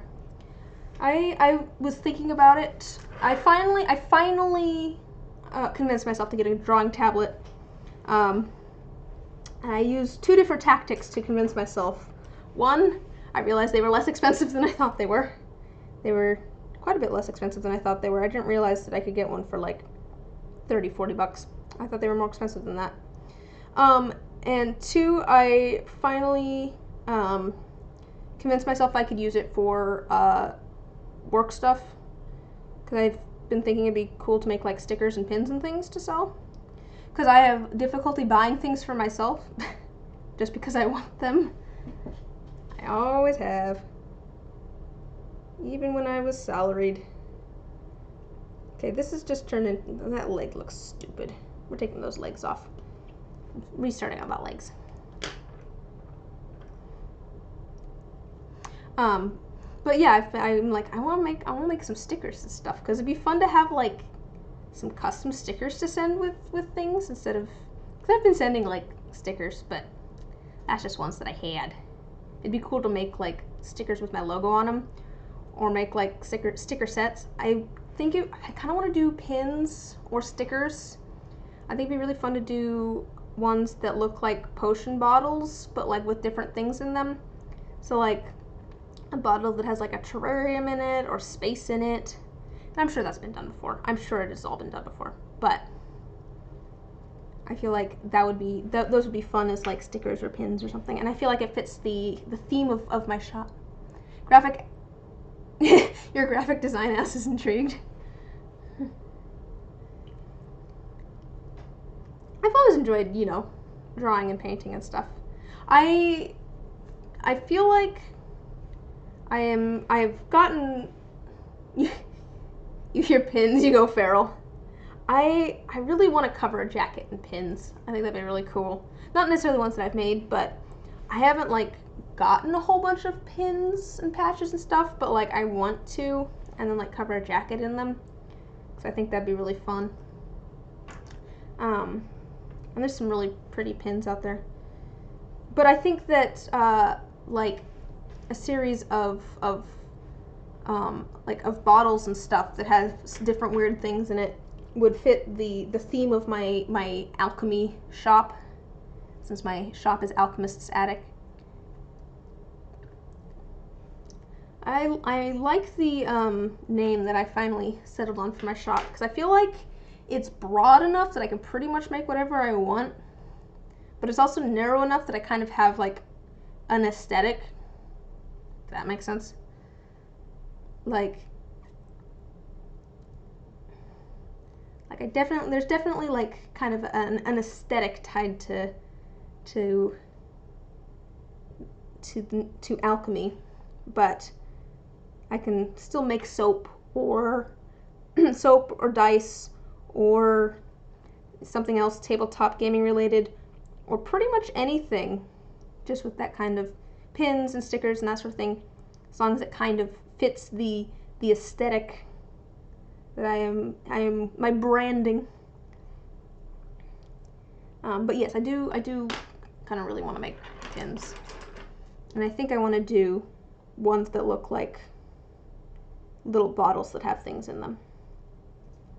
So that is my plan at some point. I don't know how good I'm gonna be with the tablet at first, since I've never really used one, but at some point I would like to.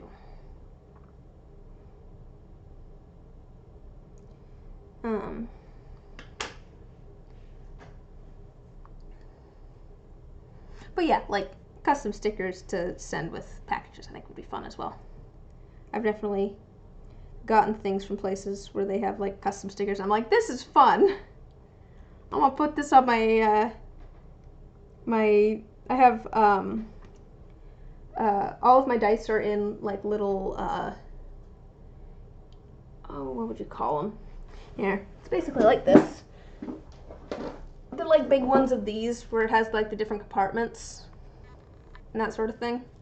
But I have like all of my dice that are mine in one of those. And so I've started to cover the outside of that with different D&D themed stickers that I've gotten from various places I've ordered things from. So it'd be fun to do that myself. My brain is very much at this point like, what can I do for my business endeavors? What will be profitable to me? Which is not to say that there's no artistic merit in what I am making, but I need to eat. Also, it's a good excuse for me to be able to do fun art things, like make pins and stickers. I do want to do some traditional painting again at some point. I keep talking about that, but I've gotten distracted with other things, like resin and polymer clay. Try to get all the commissions done first. A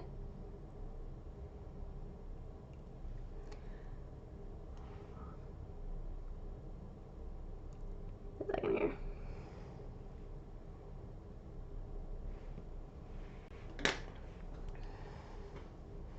Do you collect a lot of pins, Jen?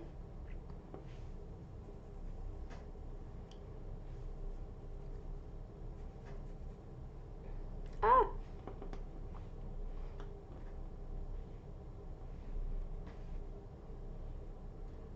You want to so badly. I get that.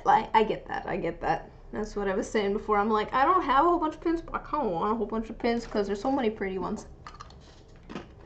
All of the like enamel ones. I have so many saved on Pinterest.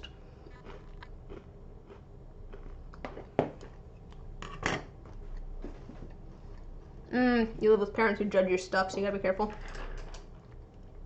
That's understandable. That's understandable. I get that. I don't live with my parents anymore, luckily. I get along. I get along pretty well with my parents, but definitely feel more comfortable enjoying what I want to enjoy without my dad knowing about it.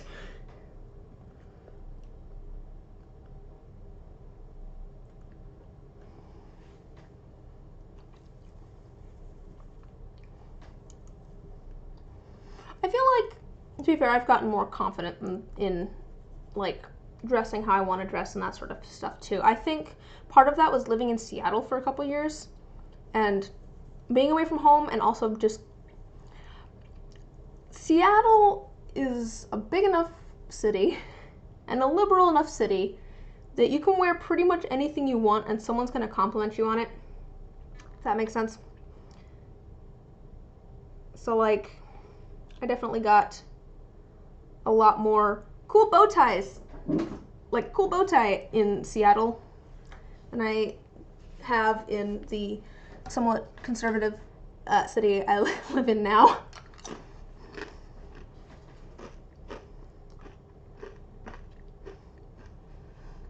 I need to look at my reference photo again.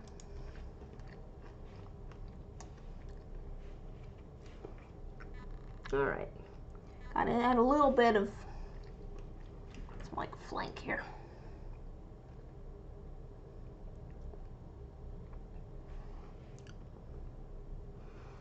I do wonder if maybe I'll move back to a bigger city someday. Probably not if I end up doing this, like the arts, as a career forever. if I can, or will rent an art at the very least as a career forever, but because I don't think I'd be able to afford it. But depending on what I do kind of, this is related in my brain. I do think I want to get like a fairly nice microphone at some point. Not like necessarily the best, but like something that's kind of good so I can record things. I don't know what kind of microphone necessarily, like for what, but like maybe make a podcast, try and do some character stuff for like online student animation projects or something.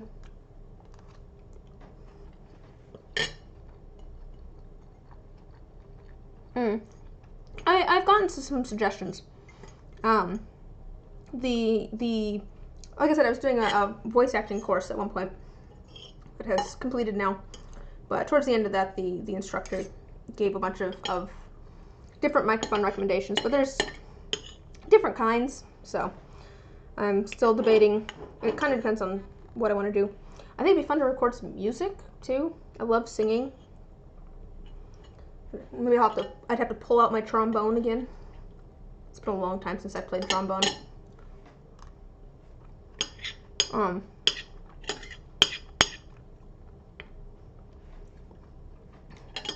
Oh, that was a spicy one. But, okay, I'm not eating that by itself, so let's go back to here. I forgot that I'm out of tea. Okay, I'm having another cracker.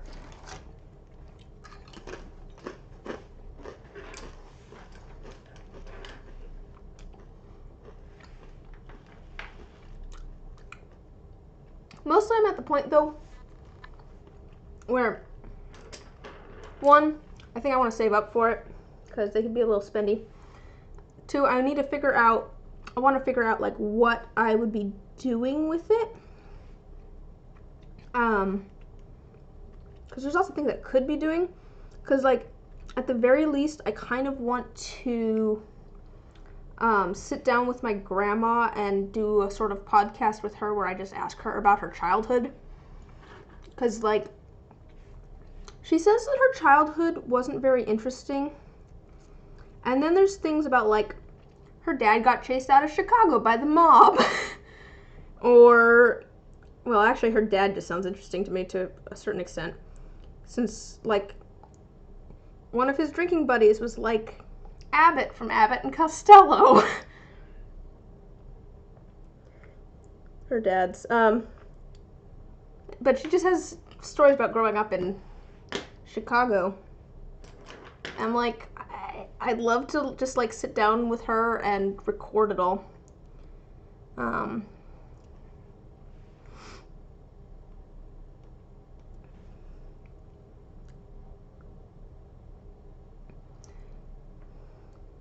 I've been talking about doing that for a while, but I feel like if I want to do that, I should do it probably sooner rather than later.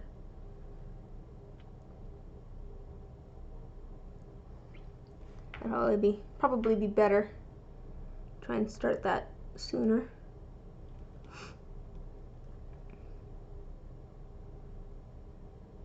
That might not be enough leg. I think that leg needs to be more. More leg. More leg. Okay. But honestly, I just think that would be really interesting from a historical perspective too. Just first-hand account of what it was like growing up in 1950s Chicago? 1950s? 40s? So my dad was born in the 60s. Let's see, probably 1950s. 40s and 50s. But yeah, I just think that would be really interesting. I mean, I've heard a lot of stories I liked the one where she was talking about how, like, more recently she was watching a documentary on Jackie Robinson, and it was talking about when he played, like, his first game in Chicago, and my grandma was like, "Oh, we were sat over there."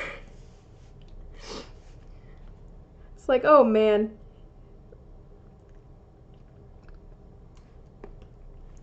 Like, yeah, it's funny with my grandma. She's like, it wasn't that exciting. She's like, I felt perfectly safe growing up in Chicago. I mean, there was that 4-year-old that got murdered, but I felt perfectly safe growing up in Chicago. I'm like, Grandma.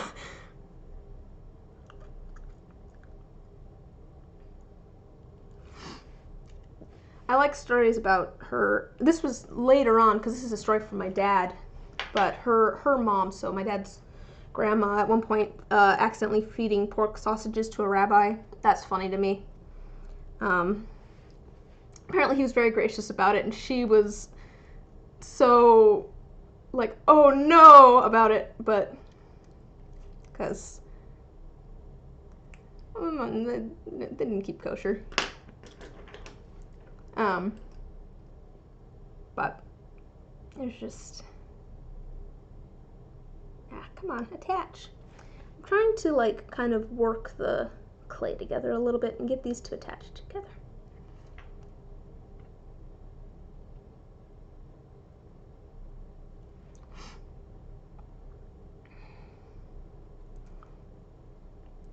My grandma did also live in LA for a while there. I think she met my grandpa at UCLA, actually. She went to Indiana for a while. She was in the School of Music there. And then she moved over to UCLA. And I think she changed to, like, English literature or something. She's always loved Shakespeare. And that sort of stuff. Did she finish? I don't know if she finished her degree. She might have gotten her MRS degree. And then my grandpa worked as an engineer for years. So she didn't have to work. She had my dad and my uncle. And then did lots and lots of arts and crafts, which is where I've gotten all of my polymer clay here from. It's from her.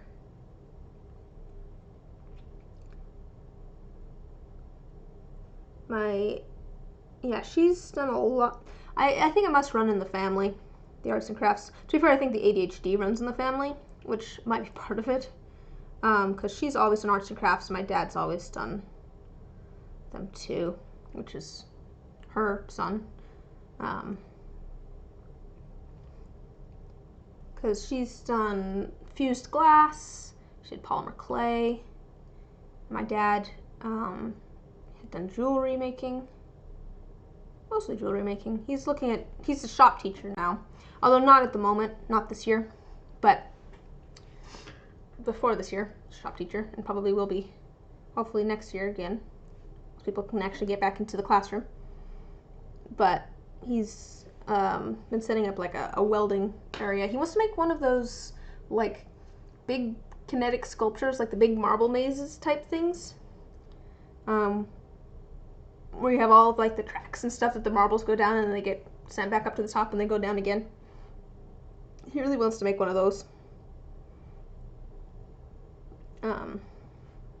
He's been setting up his shop to be able to weld in there. But he's done lots of, like, lapidary, like making rock cabochons and stuff, and that sort of stuff. A lot of rock and jewelry stuff. Not as much, you know, as time has gone on, but oh, and then to be fair, his dad, so my grandma's husband, my grandpa, used to do oil painting. He used to do beautiful oil paintings.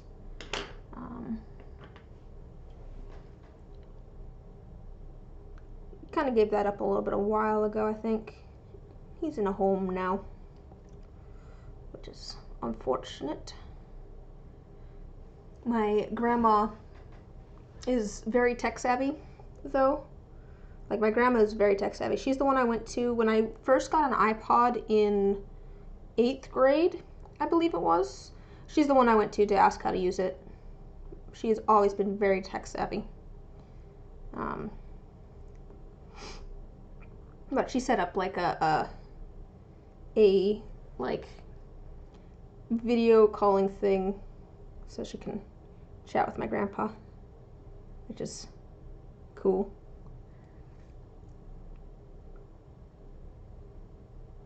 She's so tech savvy. It's just kind of funny. She's probably more tech savvy than I am. And I worked IT for 5 years. I've never been a big tech person. I think I maybe liked interning there almost more than I liked working there full time, because I enjoyed the grunt work of it. Because I like being able to see a like physical representation of getting something done. And so I enjoyed like unboxing things and having going from a stack of a whole bunch of things that are boxed to unboxed, because I could see how far I had gotten through them and then when I was complete. But doing like tech support does not have that as much, and it was not as appealing to me. And I've never been a big tech person. Let me see here. I want these to go back a little bit. Okay. These legs need to be longer. They're a little short at the moment. I'm gonna just kind of add a little. Oh, we're gonna add a little bit of a foot here. Because these need to go kind of back. Ah, I dropped it. No, stop it.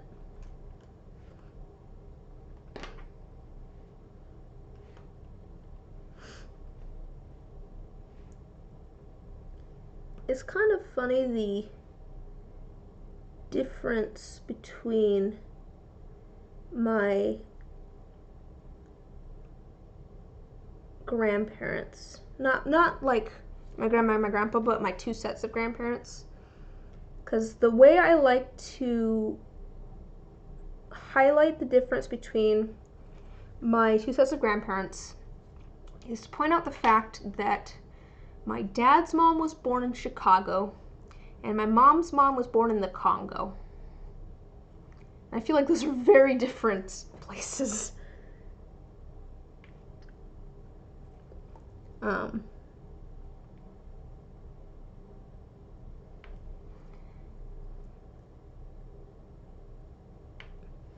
Because like my mom grew up on like a farm, had a graduating class of 36, which is just very different from. Actually, my dad grew up in the same town that I live in now, but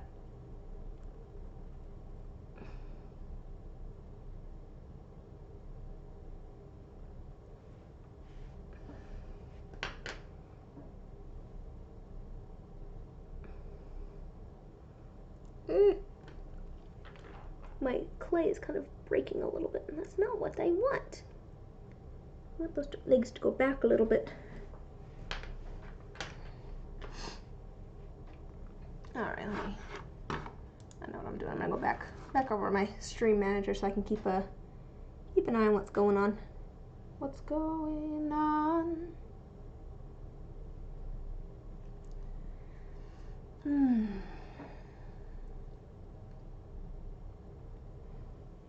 Thomas, I'm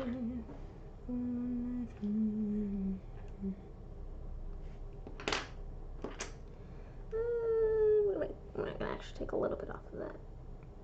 Let me just add this last little bit to this other leg and I'll show you how I'm going. Show you how it's going.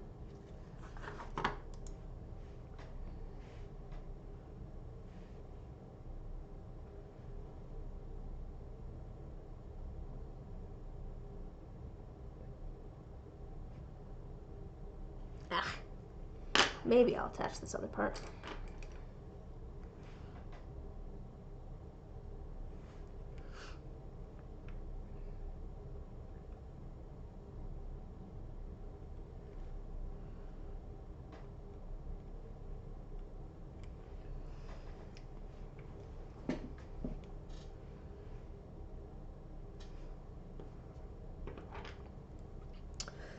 So one of the,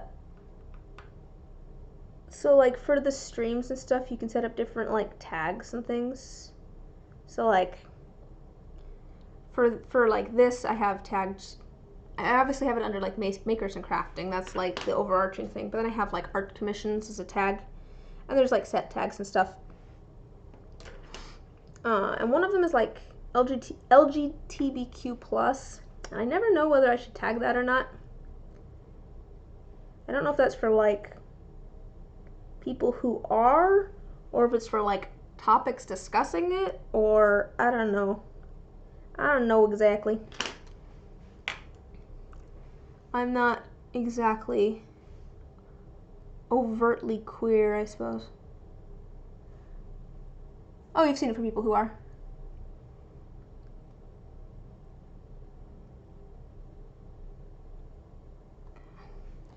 Okay, I'm like, I don't know. What is this? What is this tag for? Should I use this tag? I don't know. Okay, I need something. I'm gonna put this in between the two legs so that I can kind of work on the legs separately, hopefully. Without smooshing them.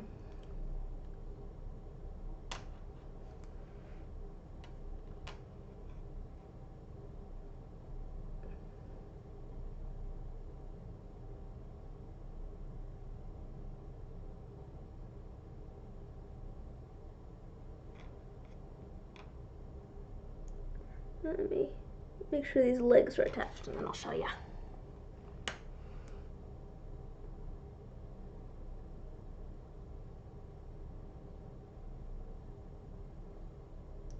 Alright, this is a little bit messy, but grab a paper.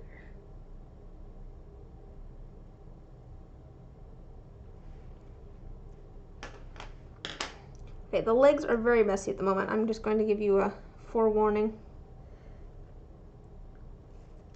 See if I can. The legs are very messy at the moment, but they're at least long enough now, I think. We'll add a neck and head and tail, and I think that will help. Is this ending up at? It's not ending up too much smaller, is it? Just a second here.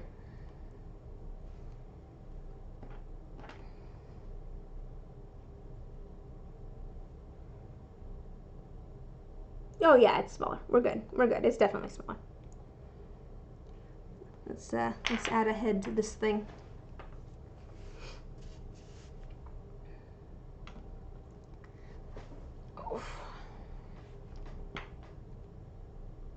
So from before, the neck is also kind of like a little triangle. It's just kind of smaller. Just like a little triangle going upwards.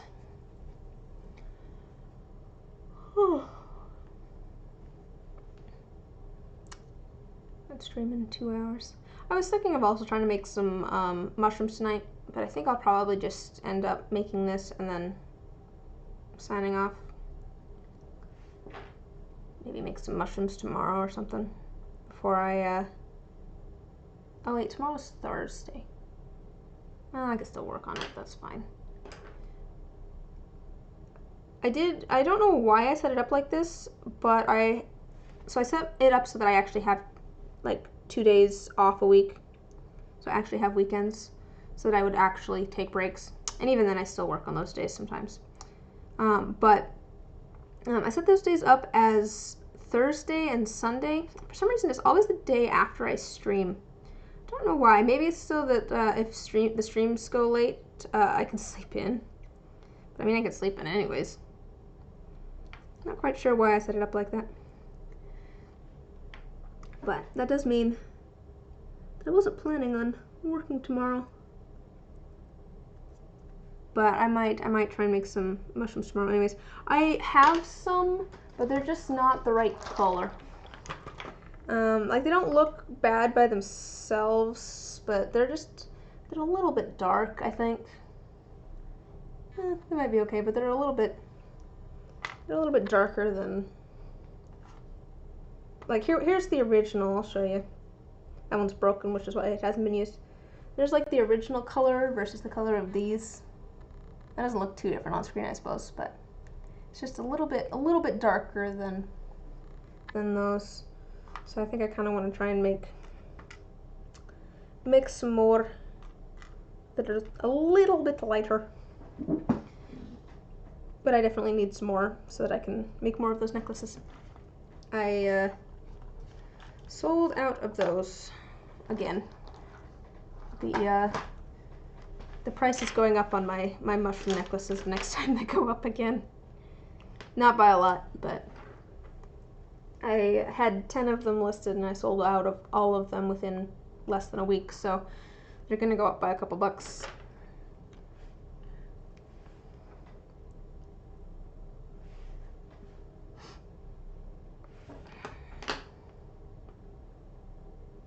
So everyone who got one this time, congrats on saving a couple dollars.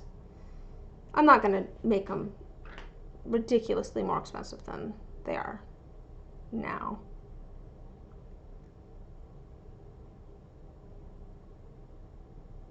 But yeah,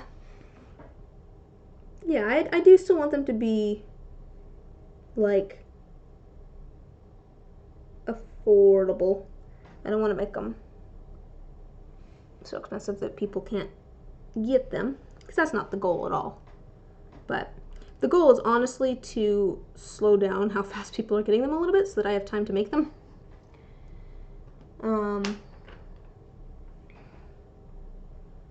Not that I'm complaining that people are buying them, but I think that I could probably raise the price a little bit and slow down how quickly people buy them, and it's not going to be like an issue for me, if that makes sense. But again, I'm only planning on raising them by a couple dollars. Go from like 22 to 25, I think. Pricing is hard, guys. That's one of the hard things, is figuring out like how much things should be. Like, I don't know. A lot of my pricing literally comes about from me going online and seeing what similar items sell for that like other people are making, because like you can't really just go by the number of hours you put in or the materials and stuff, because you have to be kind of what's the word I'm looking for? Competitive to a certain extent. And also, like, if you price things too low, people will assume that the quality is not very good, and that sort of stuff. There's just a lot of thought that goes into pricing. You guys, I'm sure, aren't here for the small business seminar, but there's just a lot of little things that go into trying to run a small business.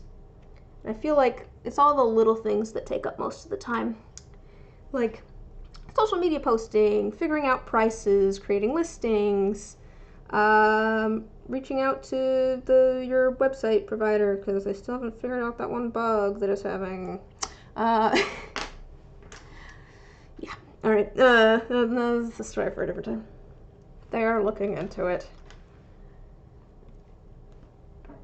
But there's taxes. I forgot about taxes, and I should not forget about taxes. I think I did at least write things down in my planner about when things are due now.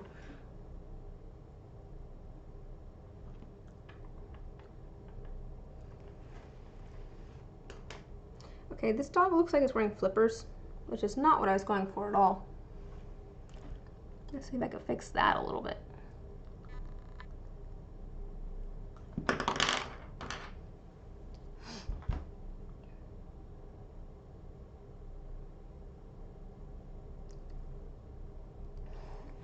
Figuring out health insurance. That's another one that I need to probably look at again. Is health insurance.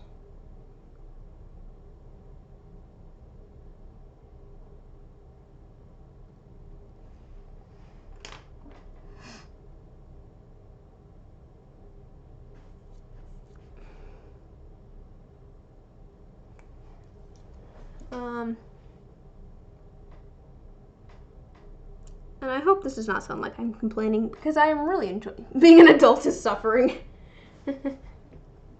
Yeah, pretty much. But I was gonna say though, I hope this does not sound, it is complaining a little bit, but it is kind of like facetious complaining, because I am so happy in what I am doing right now. Like, I am so obviously more happy making things, like, that my therapist straight up told me, I don't think we need to meet as often because you are obviously doing better than you were when we started talking. Like, that is how much happier I am attempting to make things for a living.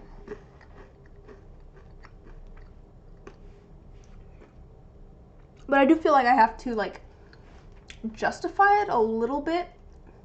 I don't know who I'm trying to justify it to, but because I think there's a certain amount of internal prejudice that I have about this not being a real job. And I don't know necessarily where exactly I get that from. I don't know if it's just some sort of cultural thing or what, but I feel like I have to justify the amount of work that I'm putting it, like, being like, no, I am putting a lot of time and energy into this actually, but I just happen to be, you know, enjoying it while I do it.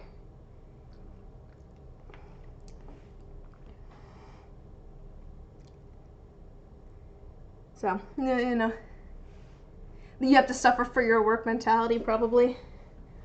But I would rather not do that. I would rather enjoy my work. It might be that, yeah. I've already done the suffering for my work. I already, the artist who does it because they like it despite low turnout. I mean, I do still have a mortgage and bills. Nobody does, but it's such a societal norm. Nobody does what?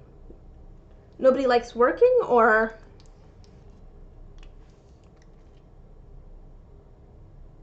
Wait.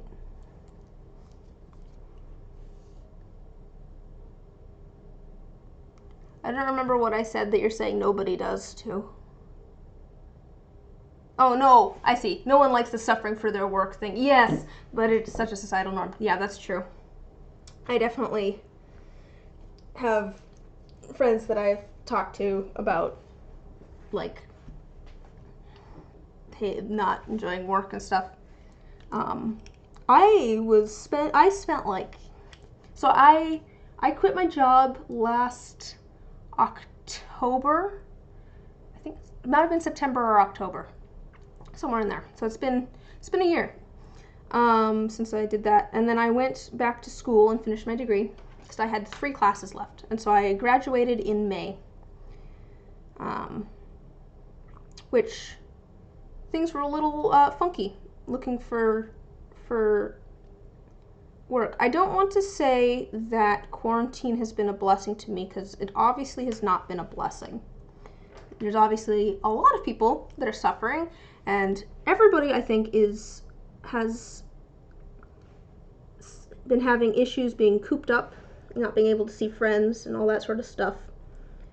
But I might not have ended up doing this if I didn't have such trouble looking for work. If that makes sense. Like, cause like I said, I graduated in May, and it was suddenly like, I don't know if I should be, cause I'm like, okay, I'm okay, I have savings and that sort of stuff. I don't know if I should be looking for work right now or not, cause I don't know if that is the best thing to do right now, both because it'd be difficult, but also because I don't know if I want to be exposing myself and other people by, like, interviewing a whole bunch of places and working somewhere. I did Uber Eats for a while there, which I actually really enjoyed. Which, I mean, I guess I was, you know, exposing myself and all sorts of other people to things, but it was, for the most part, low contact with people. But I might go back to doing some of that too. I did that for a couple months, and I did enjoy doing Uber Eats. Again, it has very clear instructions, and I didn't have to try and figure out what I was supposed to be doing when, which is what takes up most of my brain power, is scheduling things, because I am not good at that. So I did actually enjoy that. But once I started making dice and being, so I was not necessarily planning on making dice. I mean, I was. I went and I made a couple sets of dice. I made some sets for friends and stuff too, and got some feedback. But I started making them, and then I just put a couple of sets on Etsy with like my soap and stuff, and I sold like 3 sets in like 2 weeks, which was ridiculous. Like, it was a lot compared to, it was like a big response compared to other things that I had made and tried to sell. I was like, oh, people are actually interested in this.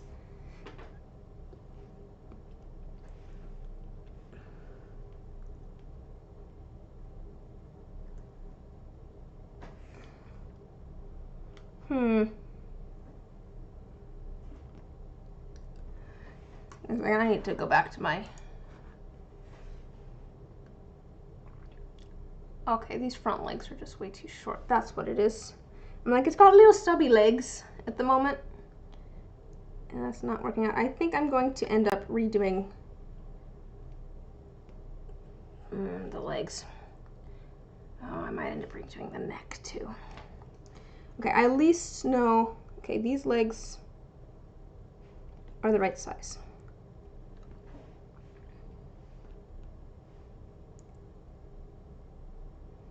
I just need the neck to be slightly bigger. We're gonna add just a little bit in here.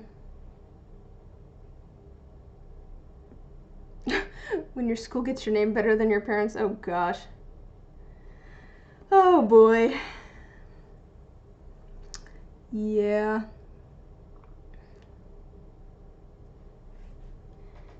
To be fair, there might be more legal repercussions for them than there is your parents. But yeah, great.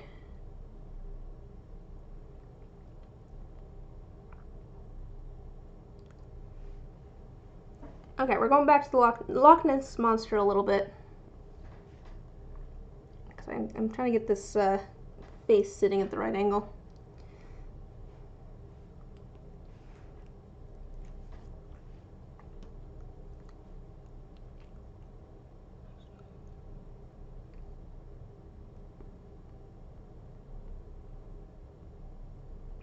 I did it. Nessie dice sure are a good idea. Oh, that would be cute, actually. Yeah.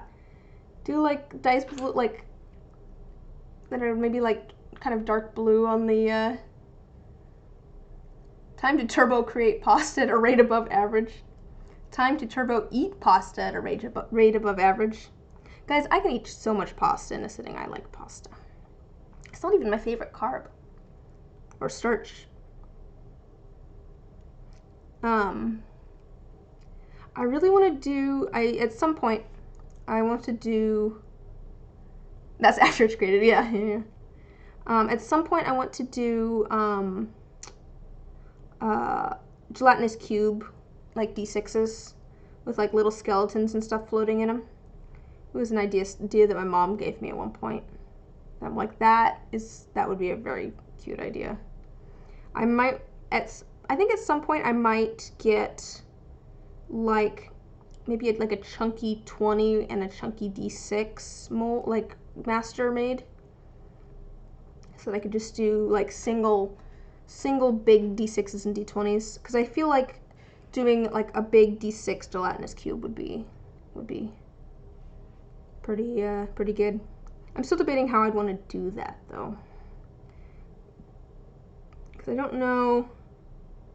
Cause I do want to do. I think I'd want to have like. That's not long enough. I'd want to have like a skeleton floating in it, and I don't know how I would necessarily do that in 3D, or if I want to just like do it in I could do it in 2D easily. I can see how I could do it in 2D, but I think at that scale it'd be hard to do in 3D, unless I wanted to just add like a little tiny skull or something. Because I've got like, I could add like a little tiny skull. Oh, I can't actually see that. I'm looking at reference photos. I could do like a little tiny skull. Oh, this guy's small.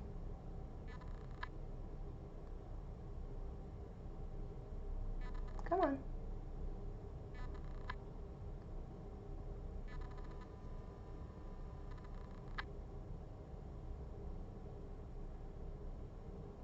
It never wants to focus. There we go. A little tiny skull. Could do like a little tiny skulls and stuff, but I feel like it'd be fun with a full like skeleton floating in it, and what looks like maybe some like gold coins or a sword, something like that. Like, I feel like that'd be fun.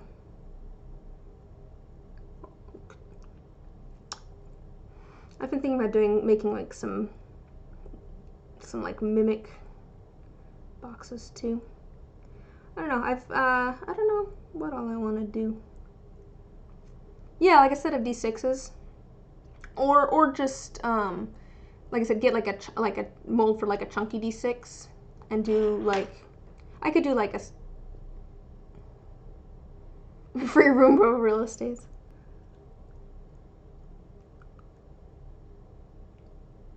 There's so many different like oozes and stuff in the monster manual. I don't know why there's so many just like things that ooze.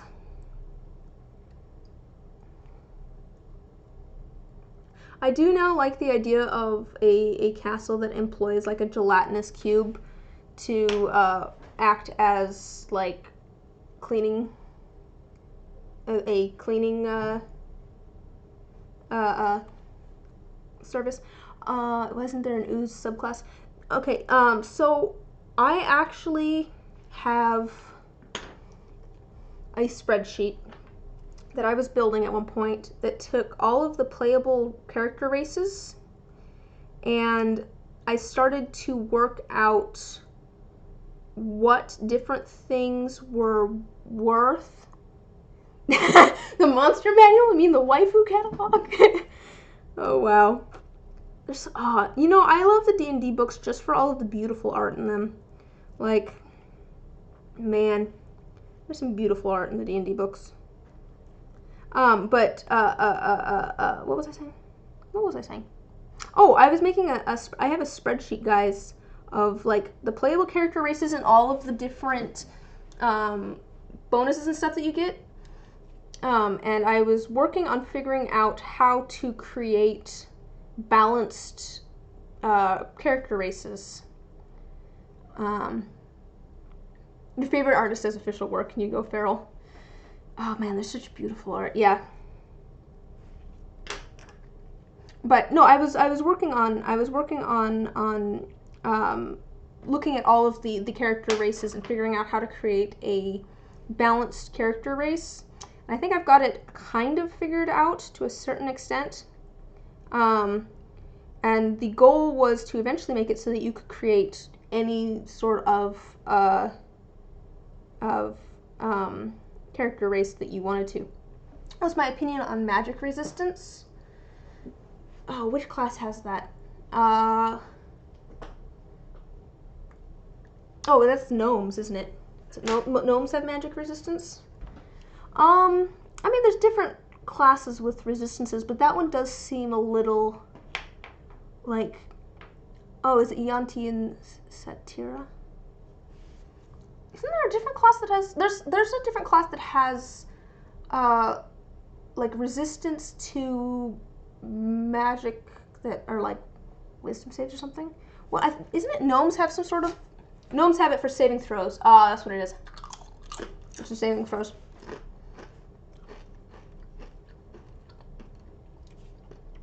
I have not added Yanti and Satira to my spreadsheet, so I'd have to look at it in comparison.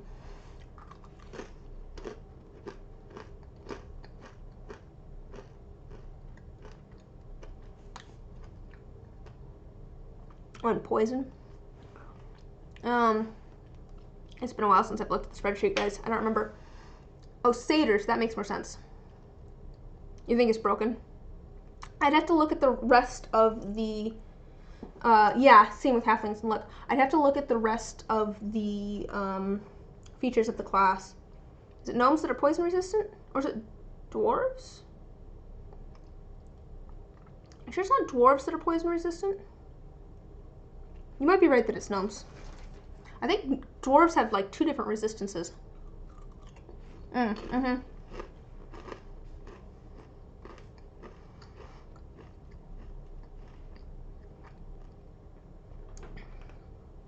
I'm pretty sure dwarves have always been poison resistant because I remember back when we played 2nd edition growing up that we would use that to our advantage.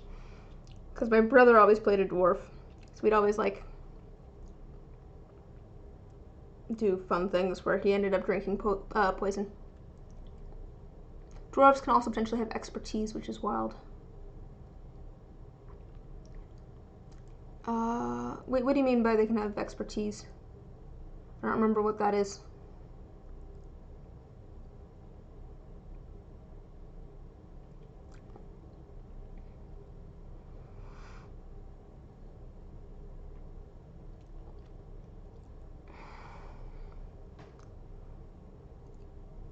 Okay, I think maybe part of my problem is that compared to everything, the body is like, I've been making all of the legs and stuff too small compared to the body, so I'm just gonna make the body a little bit smaller.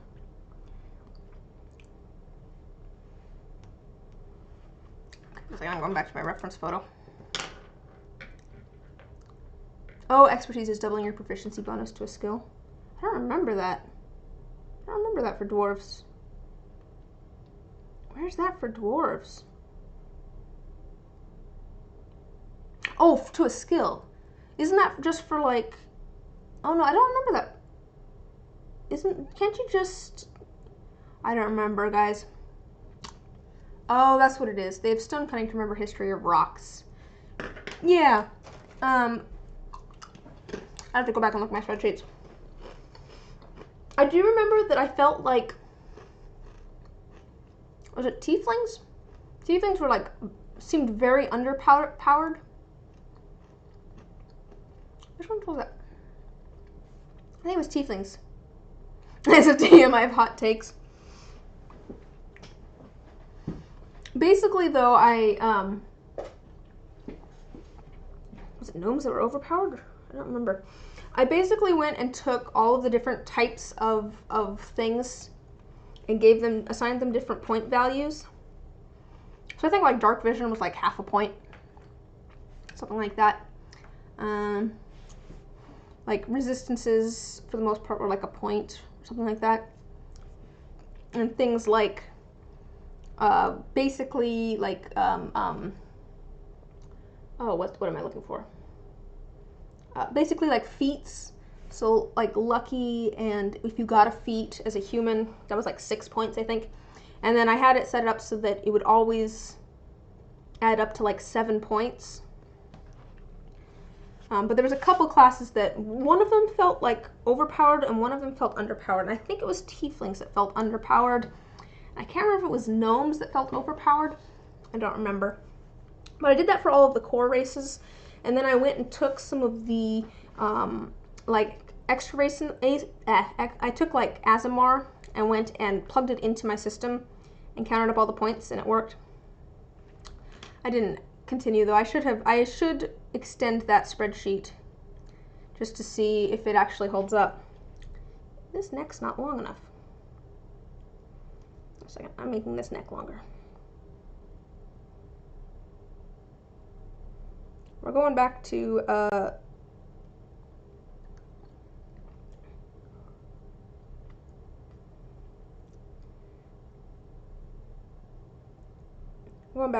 the Loch Ness Monster here, as I make the neck a little bit. Asmar is your favorite design class. That's fair.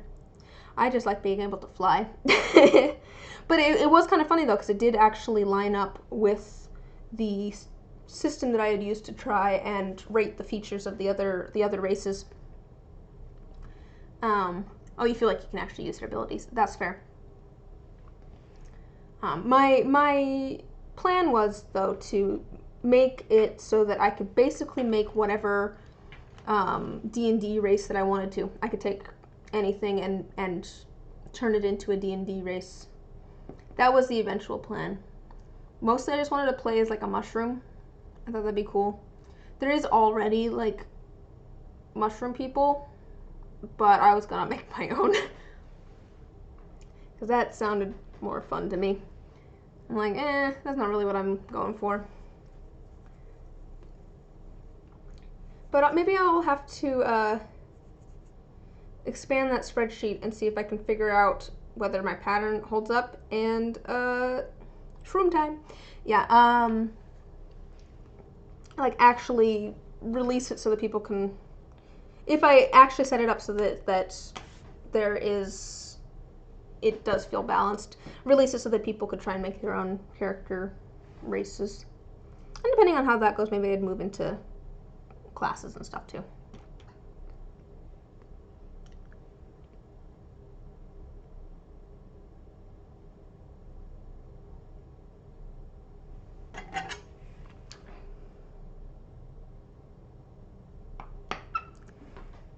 Alright. I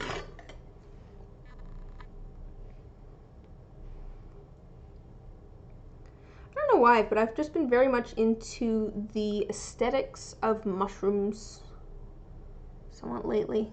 I just feel like they're just so different. A lot of them just seem kind of otherworldly. They're just so different from other things on the planet. And I do want to make some Amanita muscaria, like these ones that I made. Oops, just a second, I have it clicked to my references again. Like these ones that I made a while back. Just some little mushrooms. But I want to make some that are small enough to fit in some of the mushroom necklaces that I've been making. So I can start making some with the little red mushrooms in them. Okay, cool. That's the right size.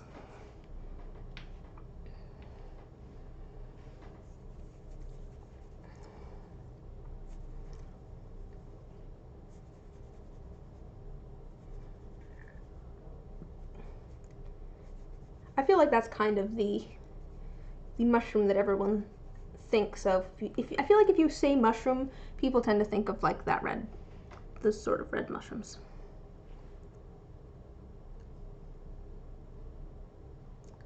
I think I hear a kitty cat playing with something out in the hall. I'd let them in, but I have left enough of a mess over with my resin stuff that it's probably a bad idea. I should probably. What was that? What the hell? I'll be honest with you guys, I probably should be wearing a respirator in here. I did work with resin in here earlier today, and I'm sure not fully cured, so it probably is still putting off fumes. I am not, right next to it like I was, but if I was being perfectly safe, I should probably be wearing my respirator still. So let me make this a little bit wider at the top here.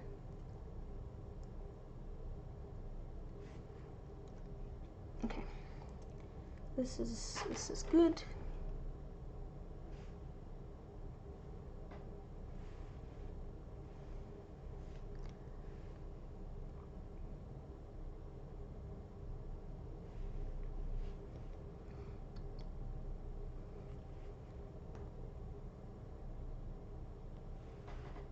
Oh, I want that flat, so that should actually not be back that far. It should be like that. Cool. I think this is gonna be the one. This one looks like it's turning out in the sort of shape that I want.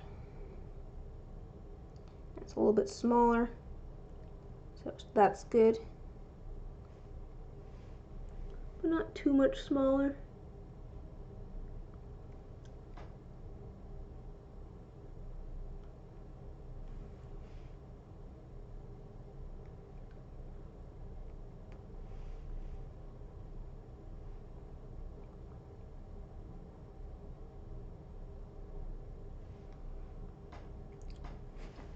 All right, let's add some. There's the back legs that are kind of like back almost, like they I feel like these dogs kind of have almost like a lean forward, if that makes sense.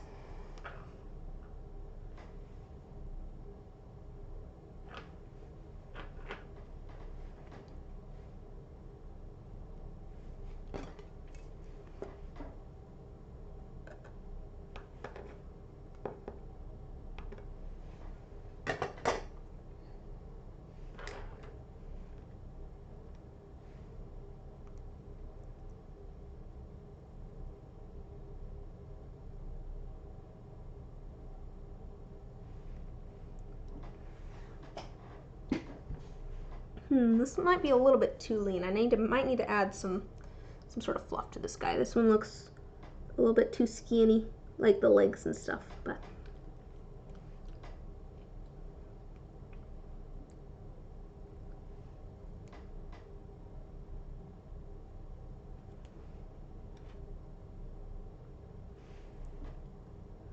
oh, I need to bring this leg forward. That's why it looks weird.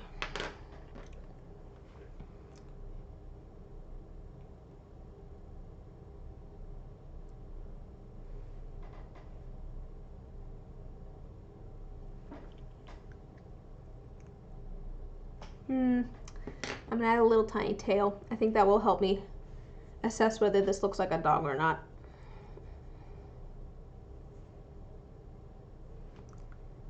And this probably won't be the tail that stays, but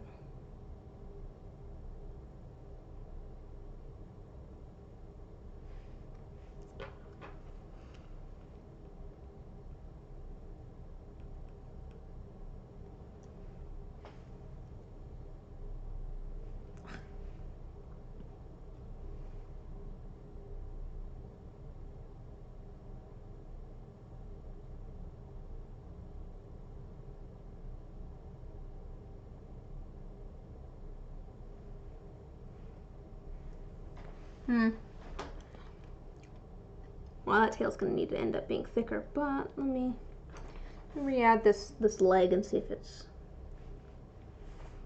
feeling better to me. That tail is just kind of in the wrong spot, I think.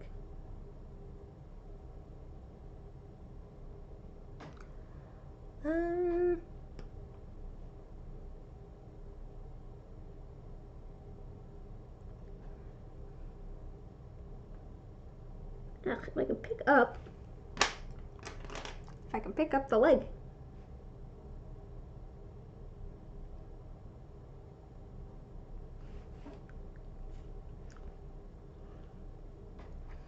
I think I need to just bulk up the neck a little bit, and that might help. That might help a little bit. Here, I'll show you guys what I have so far.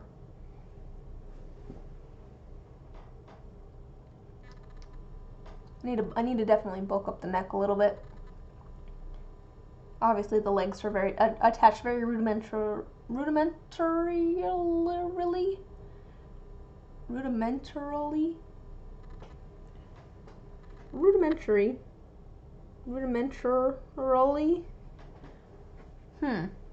However you want to say that. Not very well.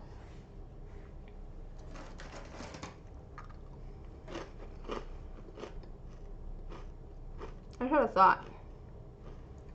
I wonder how this would be. A little bit of the spicy.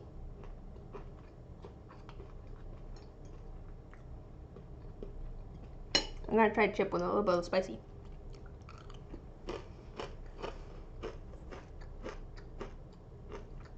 Oh, that's good actually.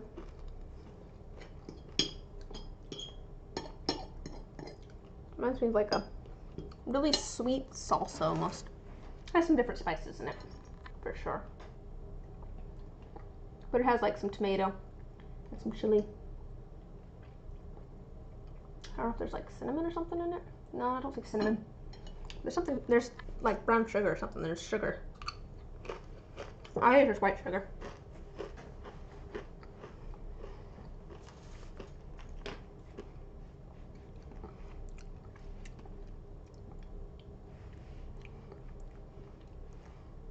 All right, let me bulk up the neck a little bit.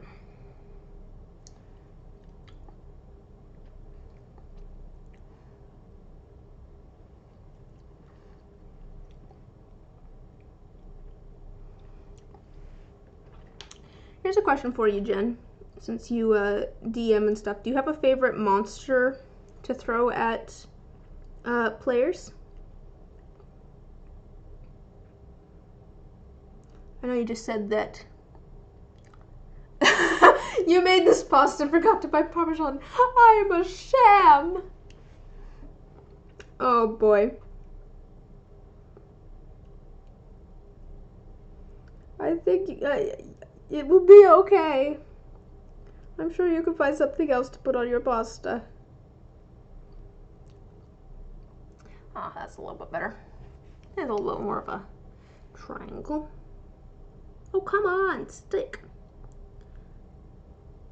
So this one I think actually it might be good with a little bit of a rough texture because it has that fur.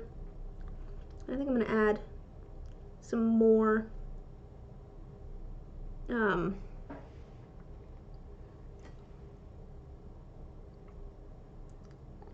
oh, most of your enemies are usually humanoids, that's fair. It's not the same. That I know. Gotta have some good Parmesan.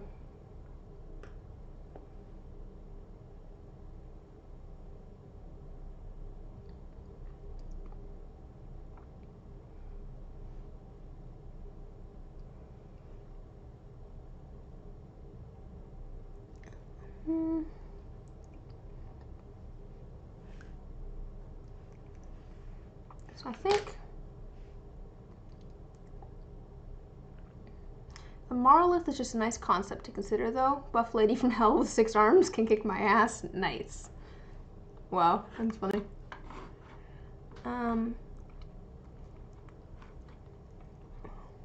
Here, let me show you what I have so far. I bulked up. Oh wait, this isn't gonna work. I bulked up. No, just a second. I'm going back. So there's the dog. But then I bulked up the neck a little bit, which I think helped. Just a second here.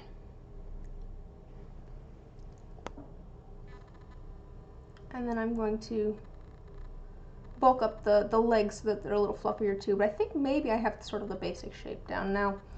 I think I could cinch the waist a little bit more. It does have a very triangular body.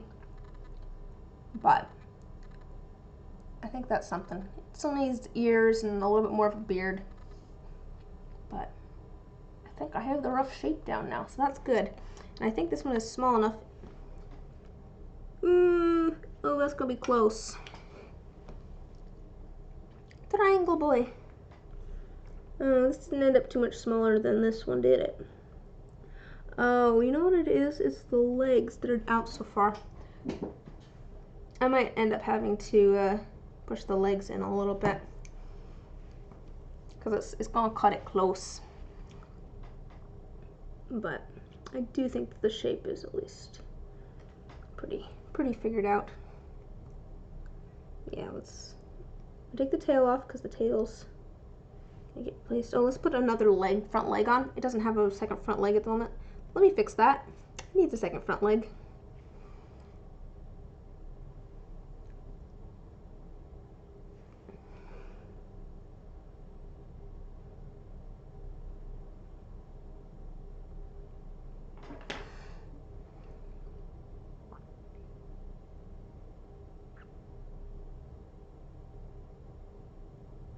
Yeah, I feel like polymer clay stuff always takes a while.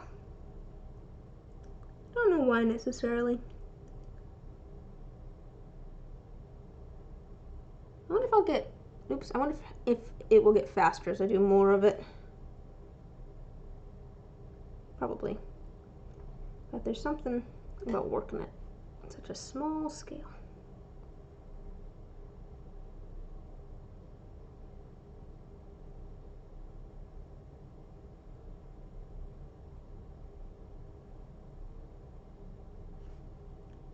Oh, my clay does not want to stick together. Come on, stick together.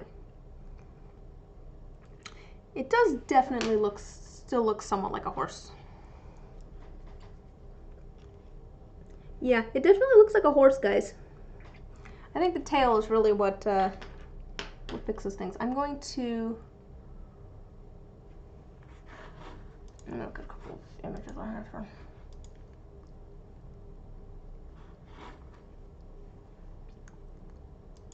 I think definitely adding some more fluff to the legs because they're kind of like round with how fluffy they are, at least the front ones. It kind of looks like they're wearing like those 80s leg warmers to a certain extent. The idea you're developing for your personal set of dice is finally solidifying. I grow stronger, better, ascending.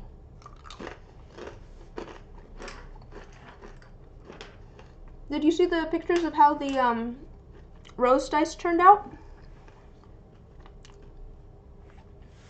I didn't post the commission set that I was working on, but I posted the other two to Tumblr and I think Facebook. Yes, they specifically inspired you.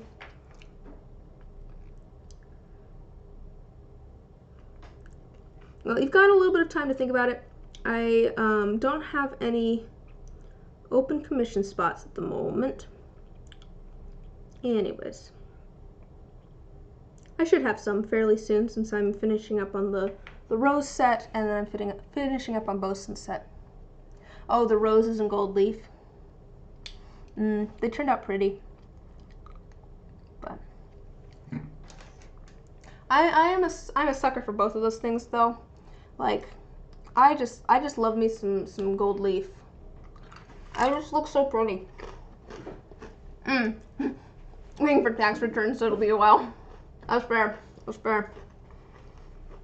No rush. I'll be here.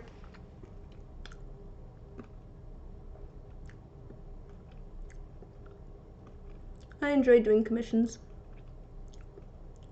Actually, I don't know, people seem to be interested in commissions. I have a waiting list at the moment, which is awesome. I am so excited that people are excited about the things that I'm making. Like that is just such a nice feeling, guys. It makes me so happy. I like making things. Forget-me-nots, Petri white mist, or gold, iridescent flakes, blue numbers with gold glitter. Forget-me-nots. It's hard to do a gold Petri, but yeah, but could do like a gold mist, that for sure.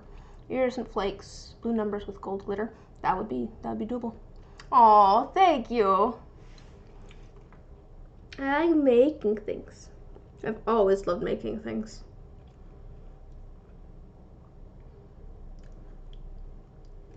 I kind of regret not getting my bachelor's in some sort of arts. Like, it's not like it would help me at all, but it's not like I'm using my degree anyways. I did get a minor in fine arts, to be fair. I'll use that as my excuse if people say I'm not using my degree. Be like, oh, yes I am. I'm using my fine arts minor.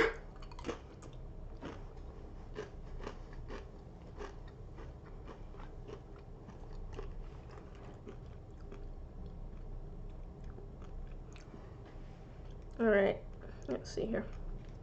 Make sure all these legs are attached, and I'm gonna add a little bit of bulk to the legs here. These are honestly not attached. Great. I guess as long as they stay attached, it doesn't matter that they're not attach perfectly because they're going to be encased in something.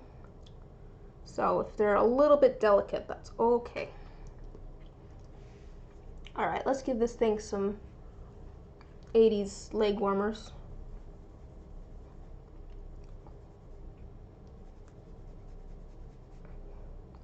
I don't want to do that.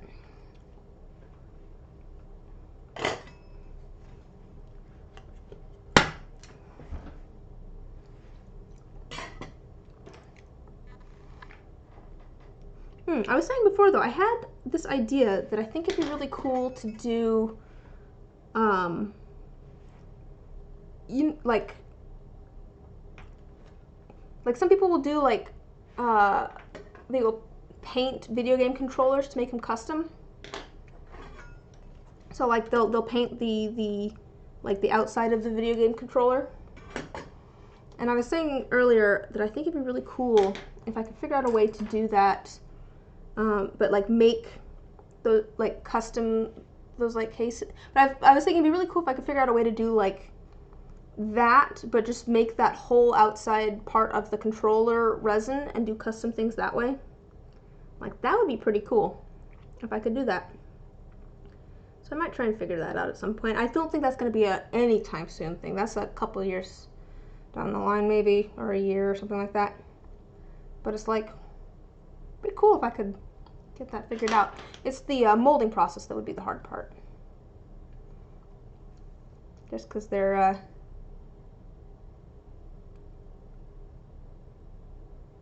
they'd be so thin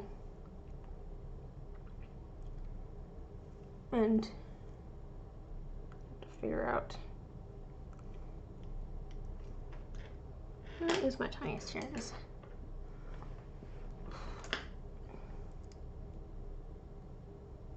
I'm just gonna.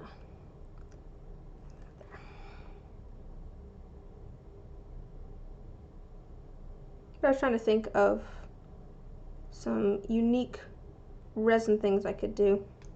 I was like, I feel like that would be cool. I feel like there'd be a market for that. And I don't know that I've seen other people doing it, probably because it would be very difficult. Just because of the molding. It's the molding process that'd be difficult. But I do have a little bit of experience with molding things now.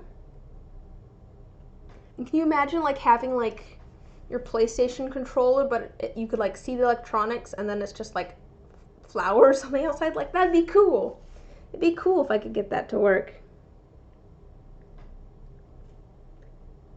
Like it'd be awesome to have like a floral Xbox controller or something like that. You've seen one like that and it still haunts you. I wonder how they did the molding for that. I might have to go like take apart a PlayStation controller from the ones that we have and see if I can figure out how to make a mold of it.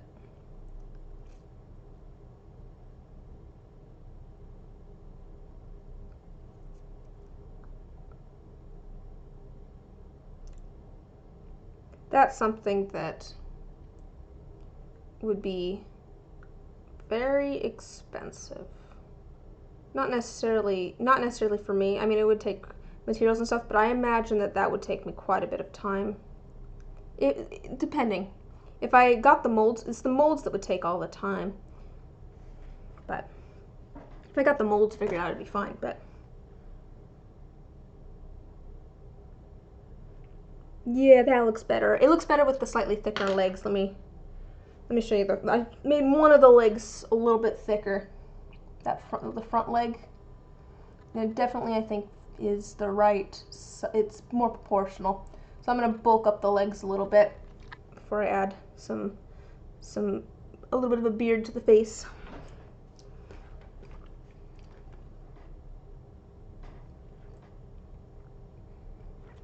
I did. There was it in the 90s?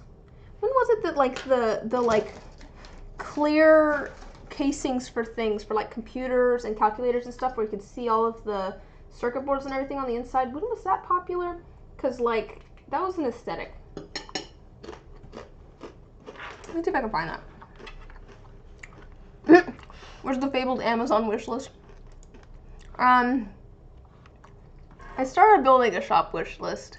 Are you talking? Yeah, for Game Boy. Yeah, exactly. Are you looking for like a shop wish list or like a me wish list?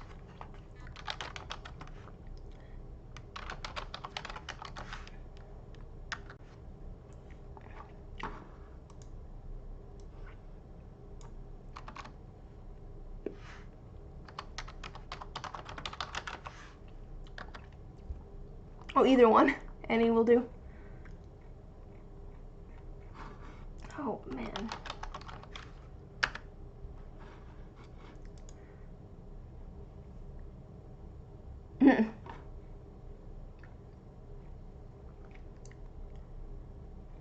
I don't know how to look up the... I'm trying to find, like, pictures of the classic, like, clear cases. Wish to do so with funny materials and or funny gifts. I started on a shop one. I can send you a link to that. I'll have to go double check that I haven't bought things off of that. I should make a me wish list at some point too. Then when family asks me what I want for Christmas, I have answers.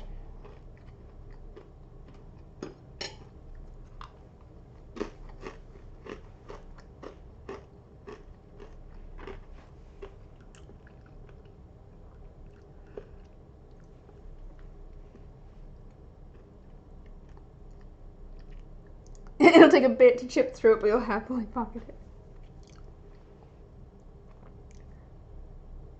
What's GSOC? You made an extensive Oh, that's nice. I don't know what a GSOC is, but it's nicely designed with appealing fonts for your wish list. Oh, Google Doc. That makes more sense to me. And the first thing you asked for was to donate to Black Lives Matter. That's a good one. Yeah. That's, yeah. I should start figuring out charity stuff. That would be good. I've always had, like, not known,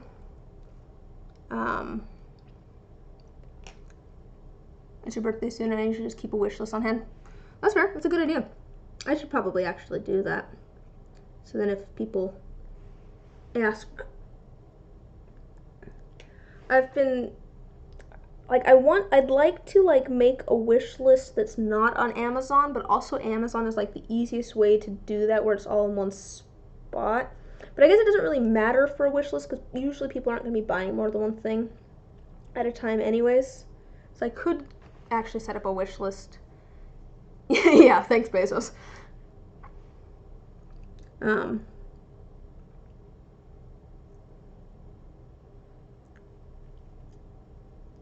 So maybe I'll have to set up some sort of Google Doc or something instead. I know, it's like, I don't want to support Amazon, but also it is very convenient for me. Amazon is very convenient to have everything in one spot. Like, there's a reason that it is used by people. It's just not great that, you know, the people that work there aren't treated the best. Like, I'd be much happier using Amazon if I knew that the people that worked there were treated well. The, oh, that's an issue, actually. The glass bottles that I use for my packaging, I cannot find anywhere. I went to go order more of those yesterday? Yeah, it was yesterday. And I could not find them anywhere. I actually reached out to the company that I got them through because I had sent them an email a while back saying, hey, I'd like to order these in bulk. And they were like, yeah, we don't really expect to have those back for another couple months. And I'm like, no! I have 48 of them, I think. But I'm like, I'd like to get more. I think that'll last me a couple of months, but I'm hoping to have more dice out. So my plan is to have new stuff to the shop every the first Friday of every month. So the next one I think is January 1st, if I'm looking at it correctly. I might have to check my calendar again. But I'm hoping to have, let's see, I have one set there, 2 sets there, 2 sets there, so that's 5. How many sets do I plan to have?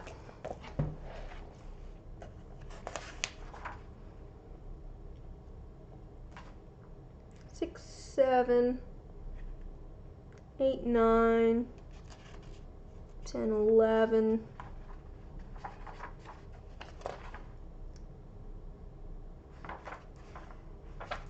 12, 13, 14. Maybe somewhere between 15 to 20. But I want to eat all Liz dice and hoard them in a funny collection. I also need money so I can never forget to buy things like Parmesan. Valid. Valid.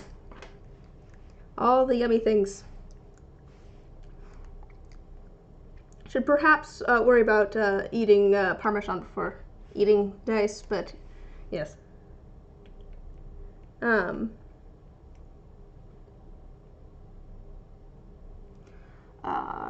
But yeah, I plan to have Parmesan and dice. I think that'd be doable. Because Parmesan's doesn't have a ton of moisture in it. Eating dice? It probably tastes better than soap.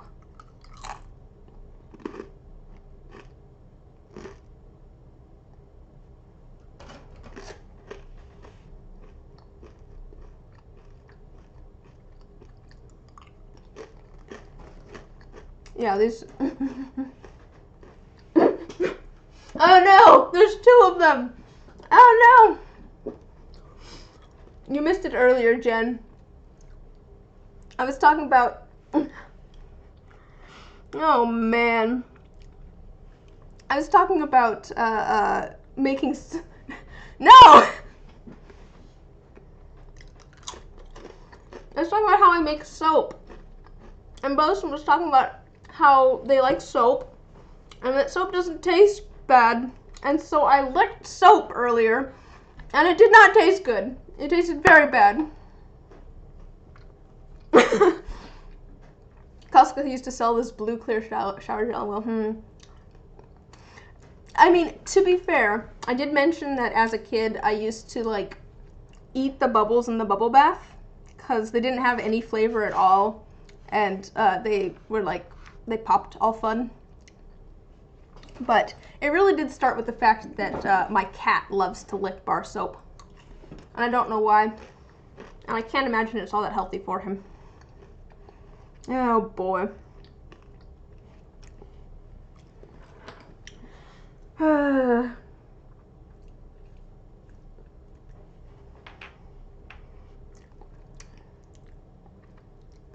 Something wrong with you guys. Something wrong with you guys.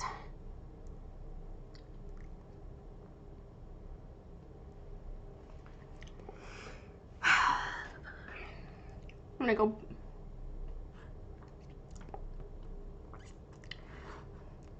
I'm just gonna go back to my reference photos. Make a dog. You guys eat soap in the chat.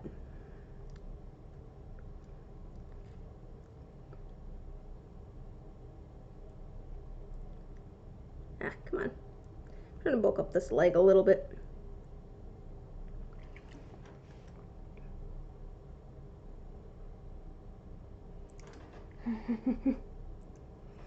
Wow, guys. Can't believe you both eat soap. Oh yes, the chat that eats soap together. Roosters are horrible and small blue morpho butterflies. Oh yeah. I do have a few bugs for that I've collected, but nothing like, the only ones that I have that are like small enough to put in dice, I think, are, I have some wasps and some bees. I don't have anything. I don't have any butterflies or anything that are small enough. I might have a moth. I think I have a moth. Let's see what the moth I have. Give me just a second here.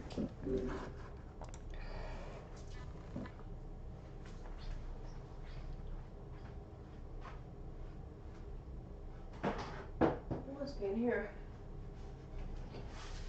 Oh yeah, I have a moth. I don't know if it'd be small enough.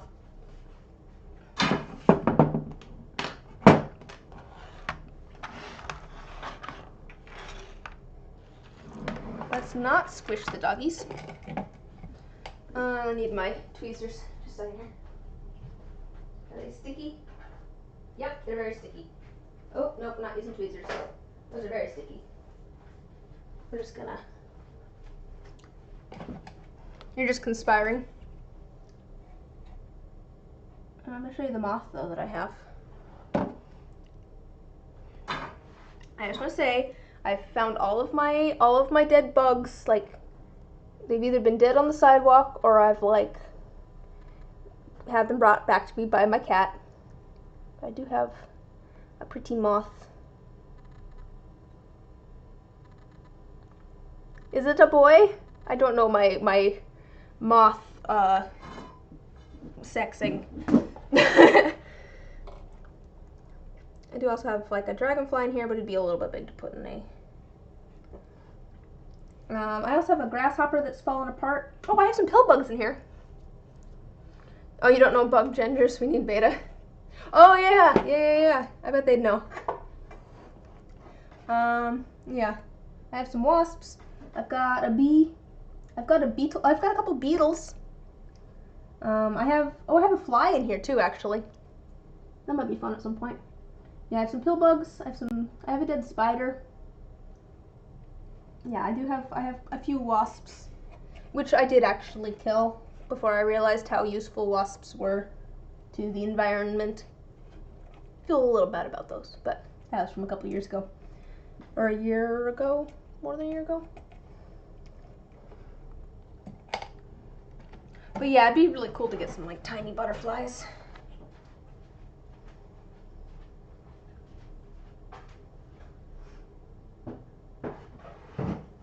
I'm taking a short polymer clay break, if you couldn't tell.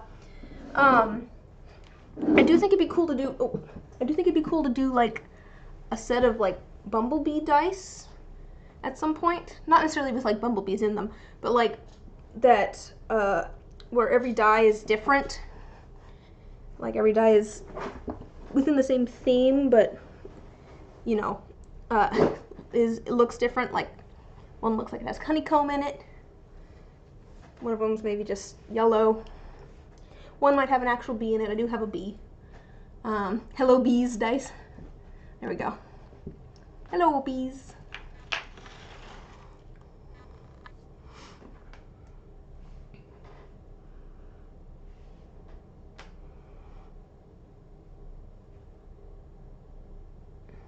All right.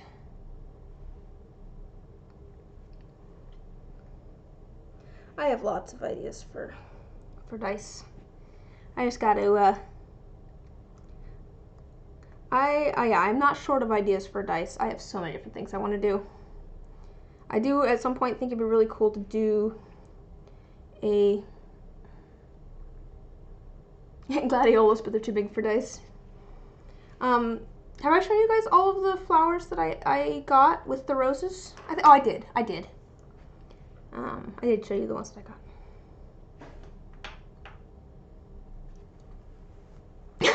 You find a lot of dead and dying bumblebees at your job if you want to. I would absolutely love it if you sent me a box of dead bumblebees. That would be awesome. That is so random, but absolutely something that I would love. You're trying to have ideas for dice. Oh, you're trying to have ideas for dice. I do want to do like a series of dice that are for every D&D class, like a different die. I was debating doing a different die for every subclass. Oh, you work at a garden. Oh, yeah, that makes sense. Probably end up with lots of them. Yeah, feel free to send me any dead bugs you may find.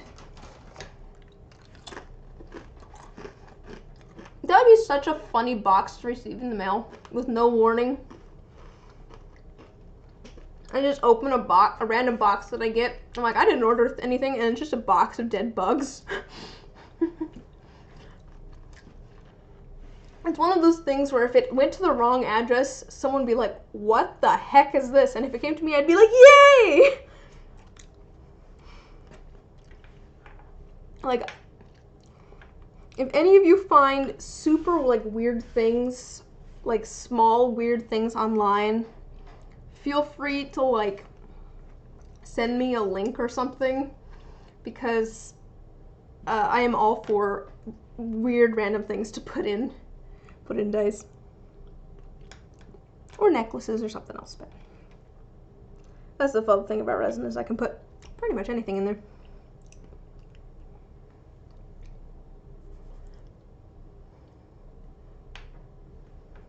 Add a little bit more thickness to these legs. That's not, come on, get off of my finger. Okay, I'll match one of these.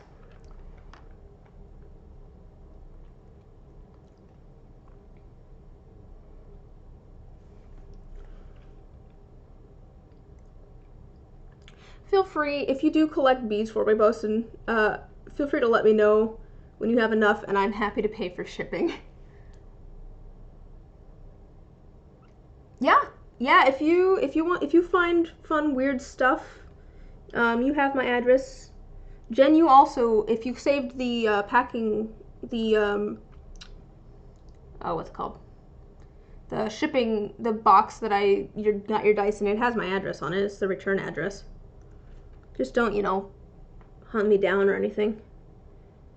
But yeah, if you want to send me weird things in the mail, go for it.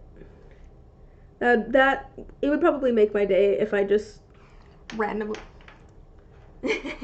Yeah, I'm happy to send it to you guys if you want to ship me weird things. I'm not super worried about either of you hunting me down or anything. I have both of your addresses too, so turnabout is fair play.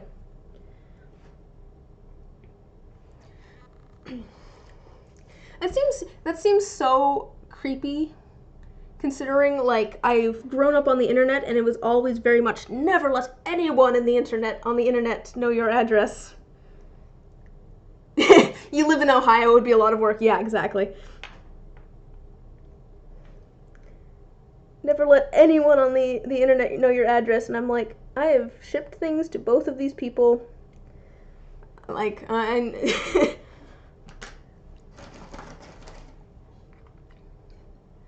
not worried about it.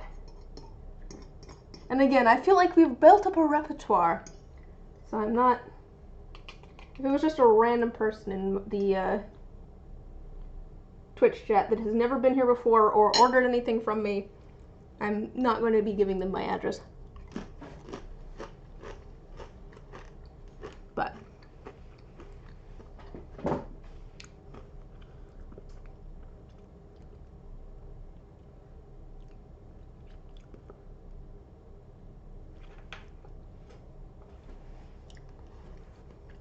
Ohio.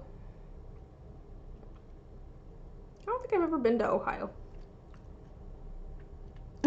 You have now made 2 ideas. You are going full monkey. You should buy bug collecting jars to put the little bodies.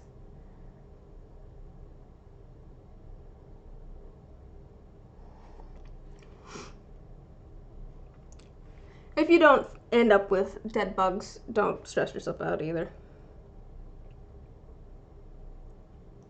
But it does the idea of receiving a box of dead bugs in the mail does amuse me greatly.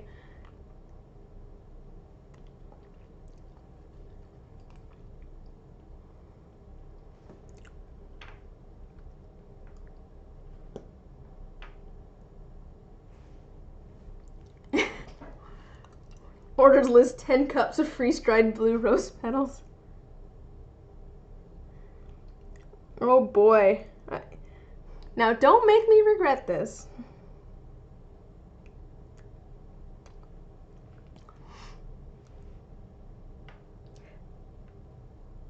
And I will get wish lists figured out, Jen, but please don't feel obligated to get anything on them. I know you're the one that asked for them, but I still feel weird. Like I said, I have always had difficulty, like, buying things for myself because I want them. I don't know. And it'll be, overtime.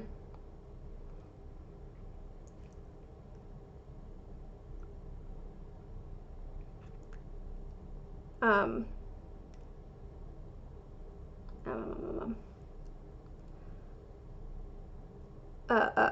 no, I've always felt weird, like, spending money on myself, and I feel even more weird having other people spend money on me. I don't know. So,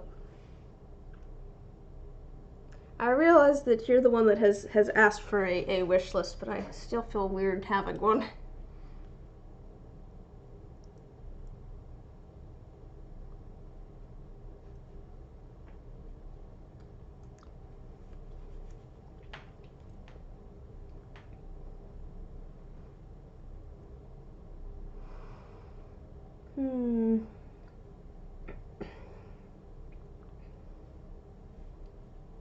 I am excited to know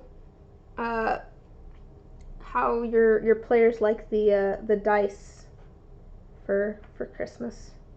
I'm excited. I hope that they like them.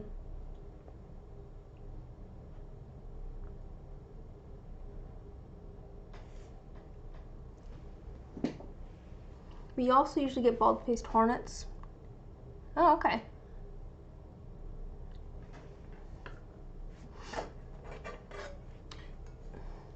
Any sort of dead bugs is great. I should actually use some of them. Since I have a few. Oh man, what if I did like a set of perfect day to eliminate them. Maybe I should do another set of like terrarium dice like I did before with the flowers and stuff in them. But I should put I could put like a roly-poly in it and stuff. Wouldn't that be cool if I did like a set of terrarium dice but then also had like a bug crawling around in there? That'd be cool.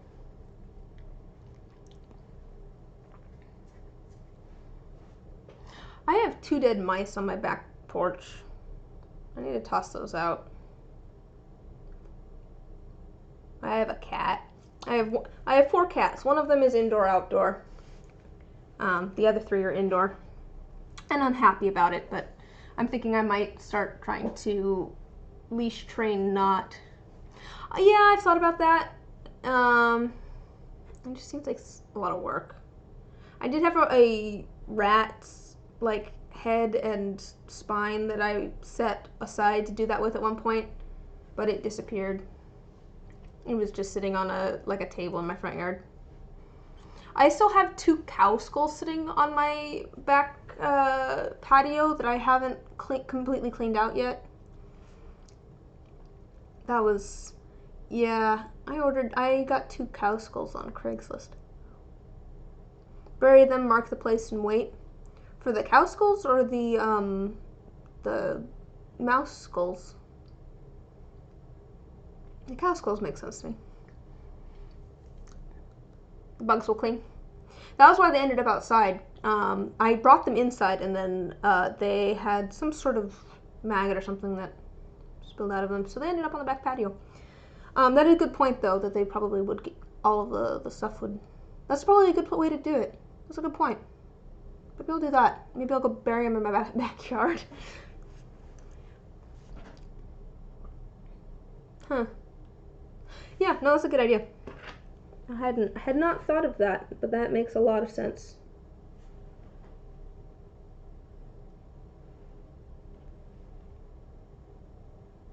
Oh, let's see, what are the bottom of the legs like? Nope, that needs to go kind of here, I think.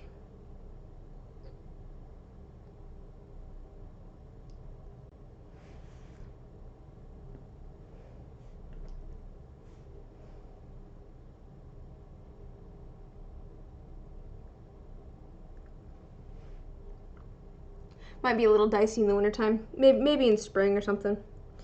I was looking it up at one point, and apparently one of the main issues is there's some cartilage in the nose. There's like a causes bugs to sleep. Yeah. There's like, I think it's a piece of cartilage in like the nasal cavity that will trap stuff in the skull. So I might be able to break. I might be able to break that out, and hopefully be able to clean out the inside a little bit better if I get that piece out.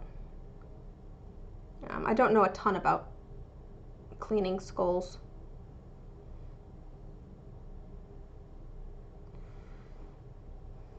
I just thought it was cool. It definitely was, I suppose. I got them off of Craigslist from some random guy, and it was like, go up through the spinal cord. I'll have to go look at the skulls again and see where there might be an issue.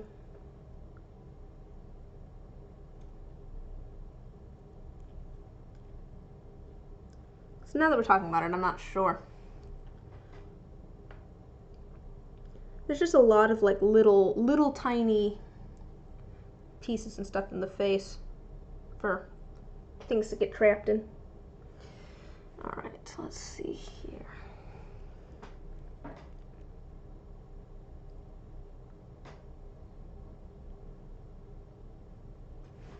I'm trying to add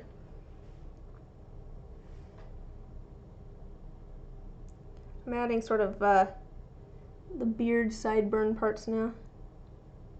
Sort of add some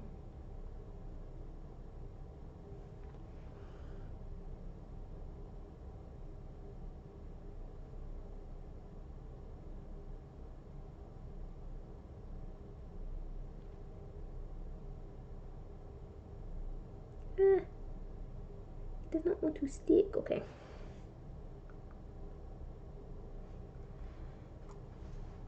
Amber dice could be cool. That's true. Do kind of an amber colored and then do like mosquitoes and stuff in it. I think I had that idea at one point. I think that would be cool.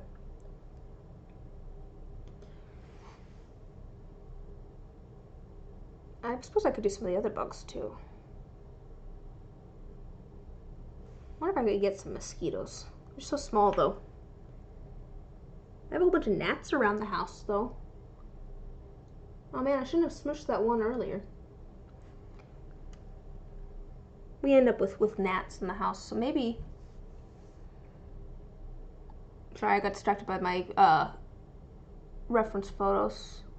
It looks like actually it's more like this. There's kind of... goes to kind of thinner, and then it has kind of a beard. But yes, amber dice would be cool. I was confused for a moment there because I have a friend named Amber, but you don't feel bad about killing mosquitoes. Yeah, I don't feel bad about killing mosquitoes either because they are a pain for me. And there's enough of them that we're not going to miss one or two. Let's be real here.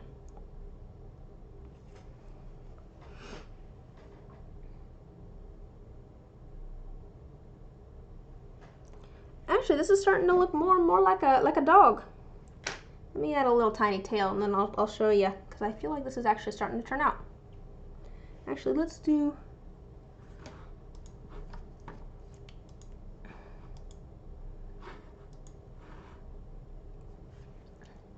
Do I want to do it all in brown and then paint it? I might do it all in brown and then paint it.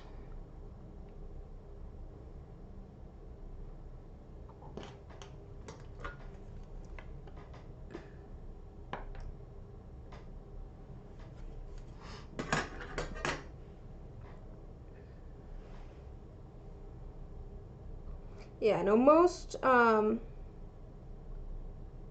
bugs I'm like, yeah, I understand that these have an ecological benefit, like they're pollinators or, you know, they're important food for some other animal.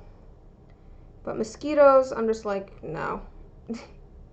I don't need you right now.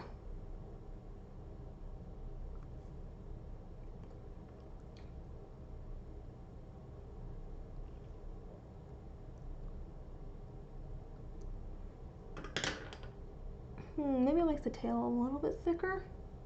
I might make the tail a little bit thicker, but it is slowly starting to look more and more like a dog. The shape is looking more and more like a dog. Orchid wasps are gorgeous. Are those the ones that are like pink and stuff? I think I've seen an orchid mantis. I don't know if I've seen an orchid wasp. But it's slowly starting to be dog shaped. Is this gonna be too big though? No, it's gonna be really close, guys. Just a second here, let me... Oh hey, this actually has a thing on it for measuring.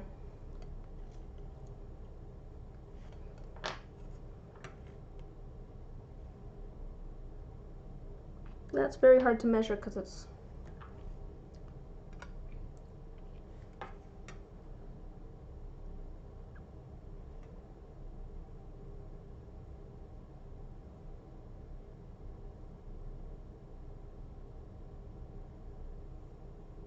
So it's probably...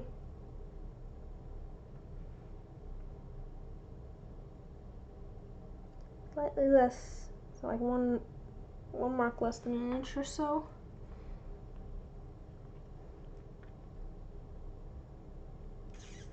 I think it'll fit. It's just going to be very close. I think it'll fit. I think it'll fit. The problem is that it's round. So...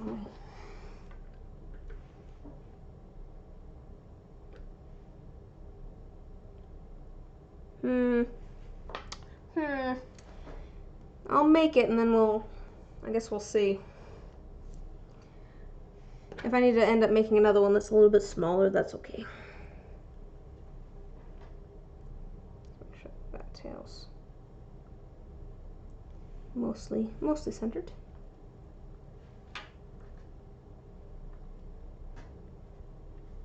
But yes, it is definitely starting to look more like a dog than a horse, I think, which was my goal. Make it look more like a dog than a horse.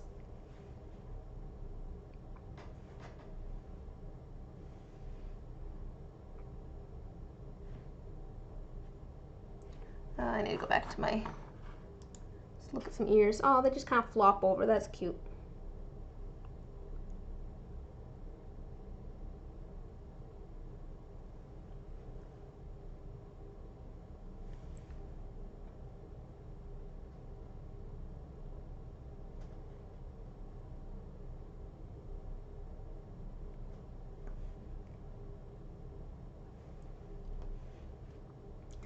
Alright, where did these go? Kind of right in here.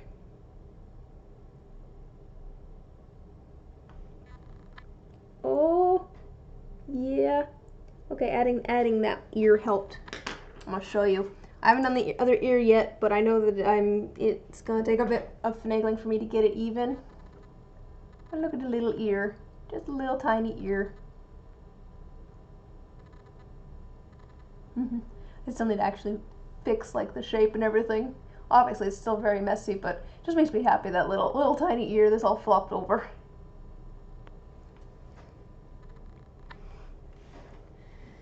Alright, at least it's getting to the right shape. I think the face is still a little bit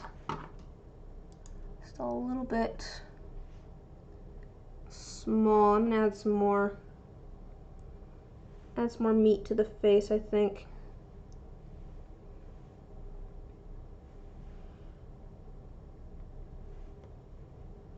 That ear's going to get smushed, I can tell. I'm taking the ear off for now. We'll add that back later.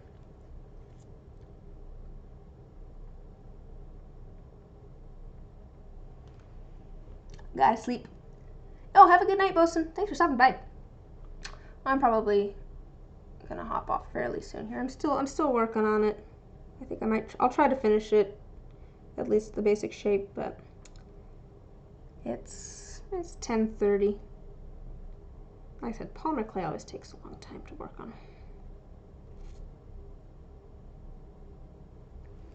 If I end up... You still live here, yeehaw.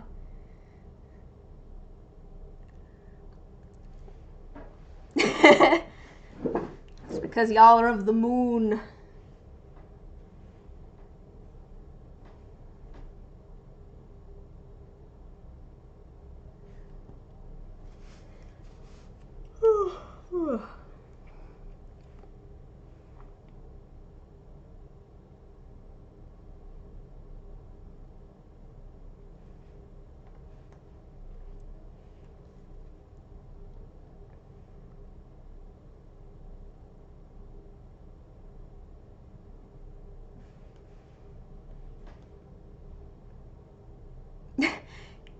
You just be here scrolling through your giant spreadsheet of flowers and meanings.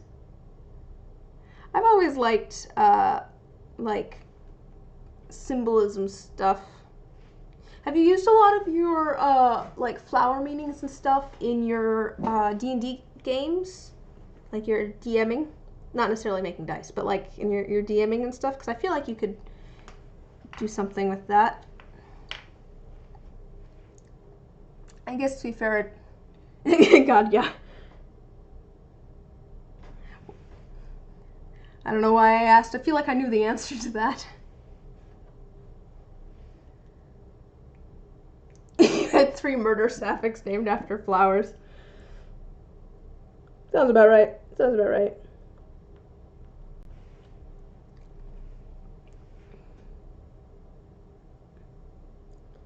Here, let me try to get this. Let's get the beard.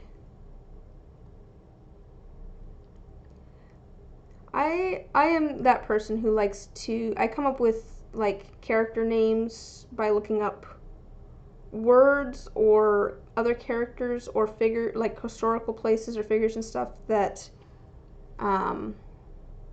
like kind of match something with the character. So like my doppelganger character I named Aemon, which is like some sort of demon's name, because I thought that was kind of fun, because he was working for the Lich in that game. I have a warlock that I was going to name, I don't know how to pronounce it, Cathanid, which is like some sort of eldritch, benevolent eldritch being from the like oh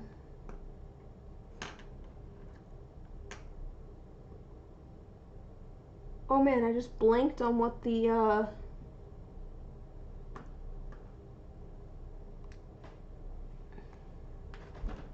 what is the, I think it's getting late. I'm getting tired. The like one that everyone thinks of when you think of eldritch horror. Start with an X. I'm blanking. But it's from like more modern book based on Cthulhu. Starts with a C. That's no wonder I couldn't think of it. Yes, it's from like Cthulhu, like more recent Cthulhu mythos. I was like, yeah, that makes sense for a warlock.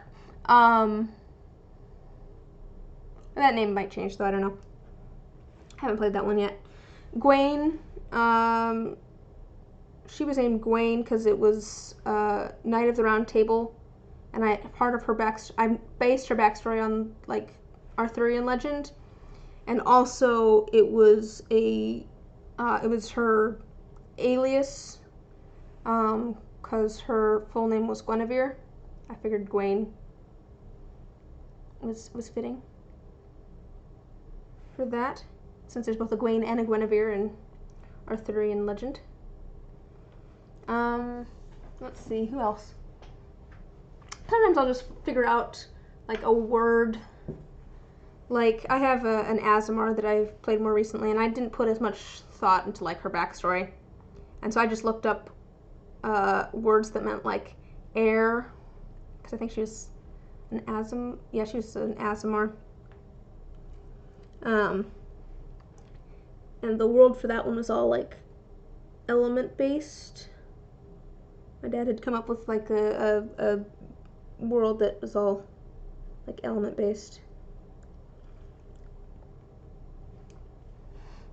Okay, this is definitely starting to look more and more like that dog. Alright, how do I want to do the texture on this? I do think I'm going to paint it. I'm gonna do it just in the brown, and then I'm gonna paint it.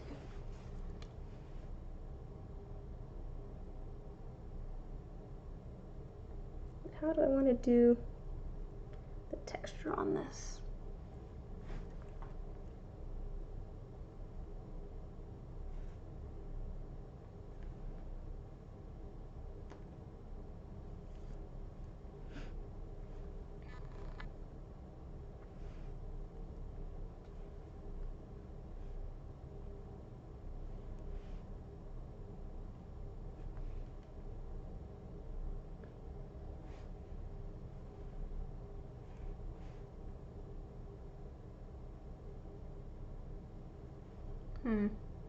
Just a second here. It's definitely starting to look more like a dog, but I want this part to be flat.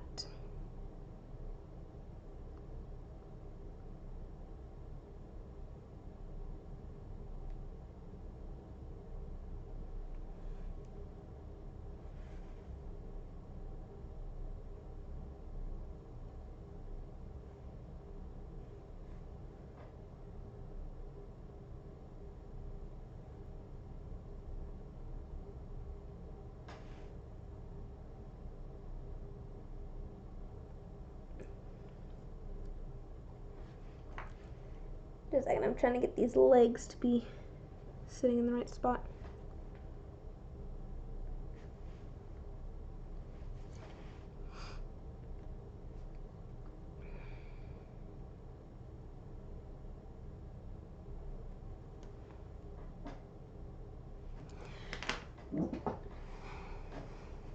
Alright. How do I want to do the texture on this? I wonder if...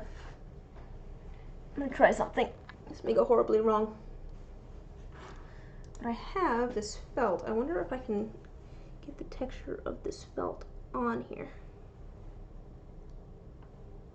Nope, I just get strands of stuff on here. Not my best idea, but not a terrible idea. Do I have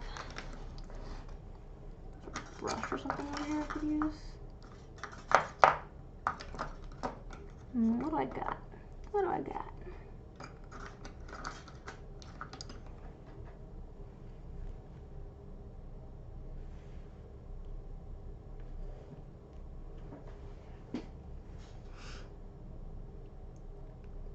So are you looking, what sort of meaning are you looking for in your flowers, Jen? If you don't mind my asking. Do you have a particular meaning that you're looking for? Or are you just looking for the flowers and seeing what they mean and which ones are like pretty?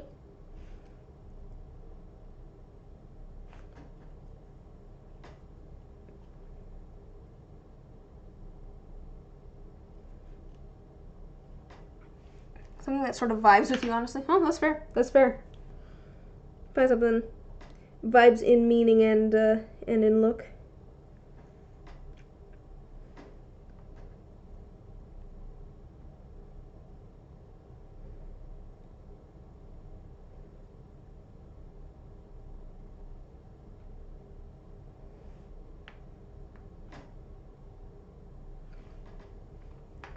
And also what's attainable. That's fair. That is fair.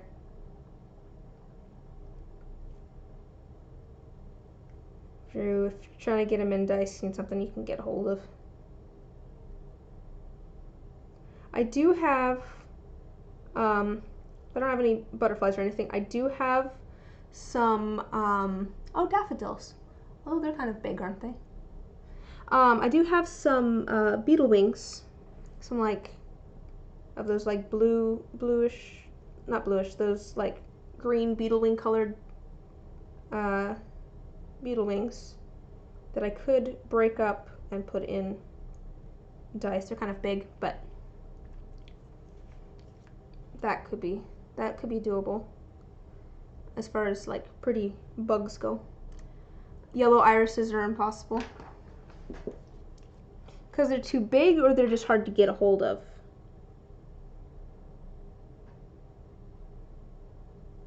I don't know much about flowers.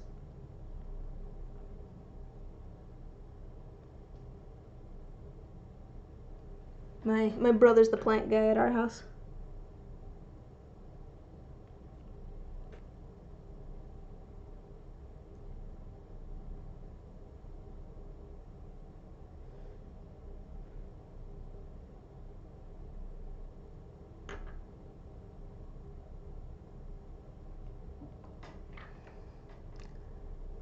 Oh, you can't find them dried on Etsy. There's no point. Very hard to get a hold of. That makes sense. That makes sense. It's probably not gonna be doable if you can't actually get any. The roses worked out because I could get them easily.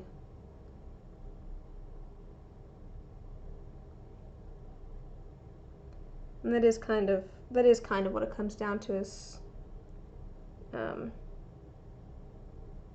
these something that I can actually get? Because if it's something I can easily get, then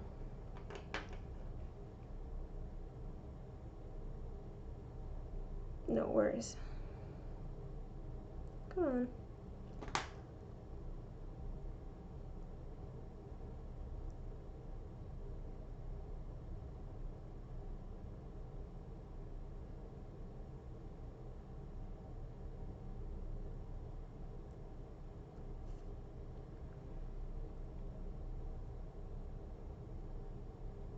I like how even in your correction of the word point, you still did not spell point correctly. I feel like that is a mood, because I have definitely done that where I've just gone like 3 times and I still cannot.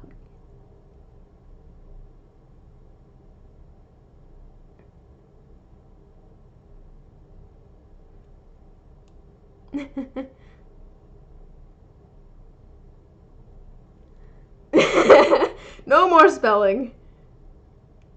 My favorite is when my phone like autocorrects to something that is just obviously wrong. Like if I try to say roses on my phone, for some reason it always tries to change it to like the name Rose and make it possessive, like Rose apostrophe S and like capitalize. It's like, no, I need plural roses. Why did you insist on changing it to this? This is such a random thing for you to try and change this to, phone.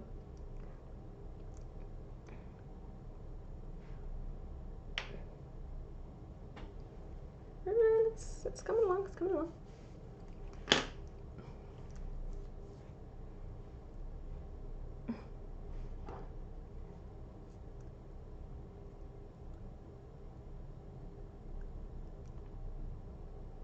Open stream on computer for less typos.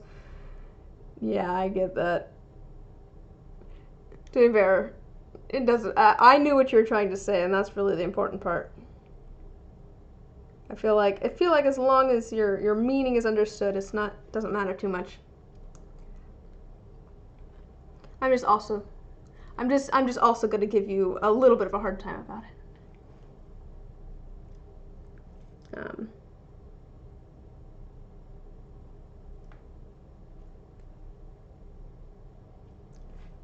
So, do you keep coming back to roses, or is that what you're saying?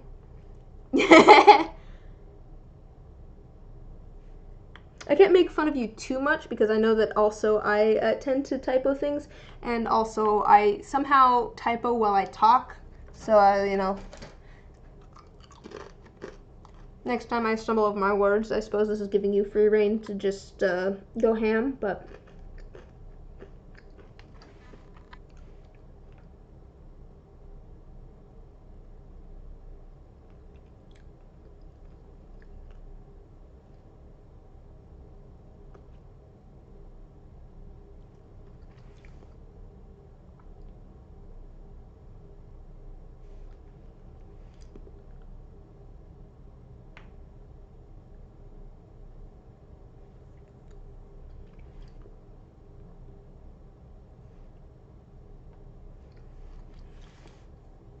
You keep coming back to forget-me-nots because they're blue and the meaning is well understood. You like white roses and their meaning is elegant, but you feel like finding any that aren't like browning or hard. That's fair.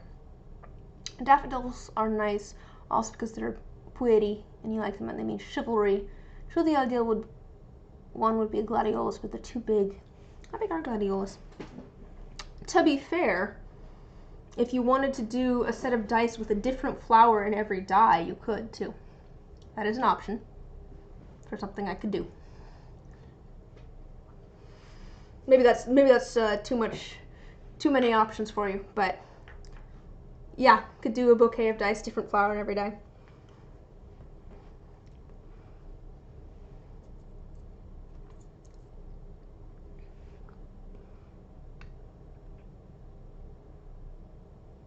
Depending on how hard or easy it is to get the flowers, it might cost you a little bit more.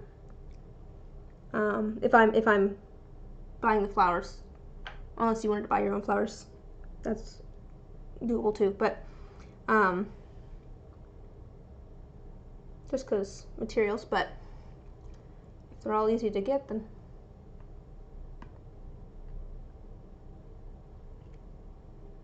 they're not necessarily a funny material. No, depending on what they are, I'm more than happy to get them.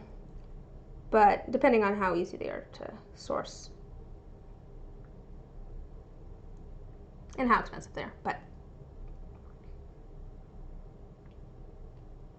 like this last thing of dried flowers I got, I'm like, I'll get those because I'm going to use them, and they weren't ridiculously expensive.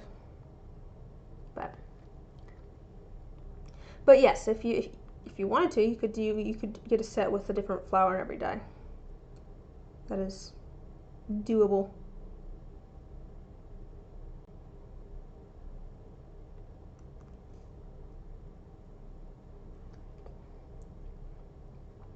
Too much power.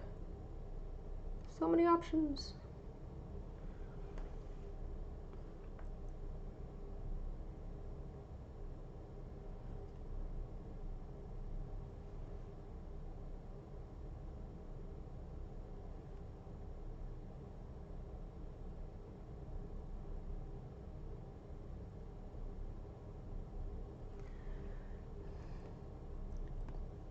What do yellow irises mean?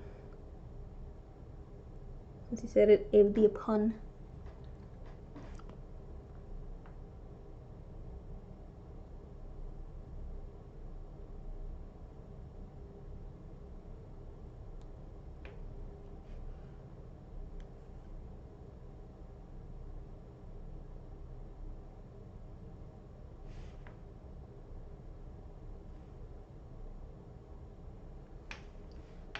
Oh, okay, I see what you're saying.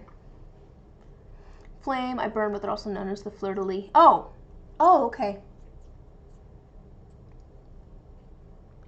Ah, I see what you're saying. Yeah. Yeah. I mean, yeah, if you could find them, that'd be good, but yeah, if it's not something you can get, then yeah. It's a shame the universe denies you this. Yeah. How could it?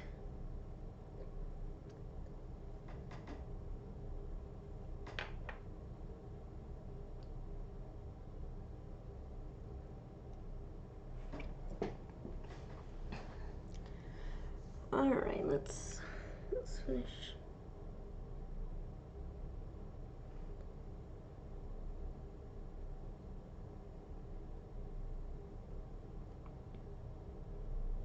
I'm giving it some texture. I don't know if I might send a picture of it with the gladioluses are also apparently in the iris family. Ah, you can maybe get some yellow gladioluses and do that. Wait, no, were they the ones that were too big? Which ones were the ones that were too big? Oh yeah, it's the gladiolus too big. Again, the universe denies you.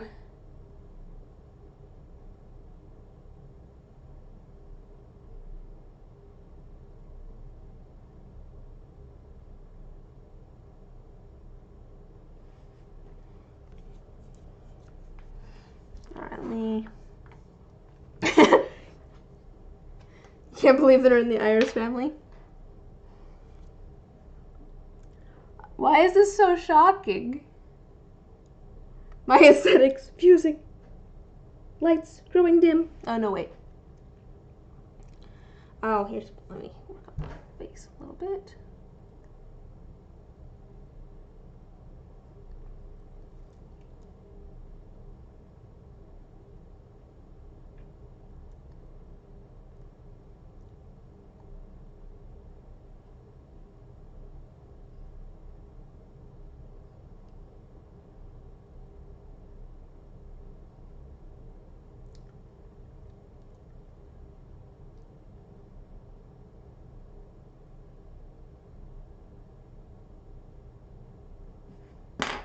I need a different thing here.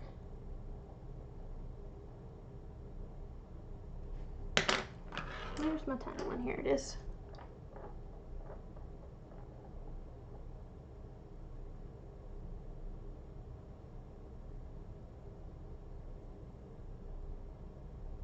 Why is there a piece of gold glitter there? Get out. The universe should let you have dried irises as a treat. I'll do a little looking too. I probably won't find anything if you didn't, but I'll see if I can find something.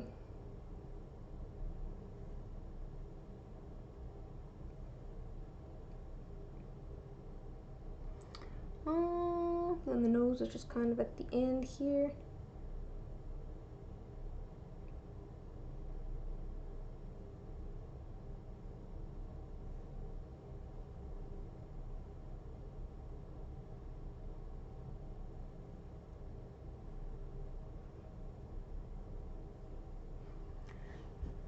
Okay.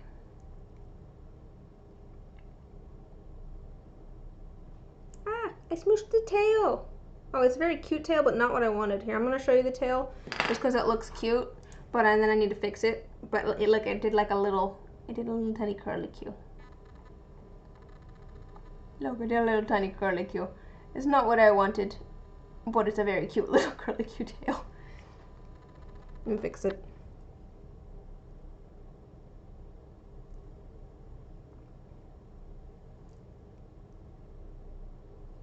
They've got little pointy tails that just kind of point up.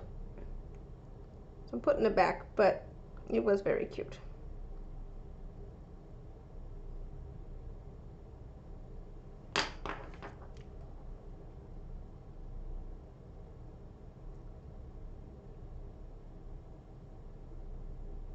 Is Teacup Beta doing finals right now? Like,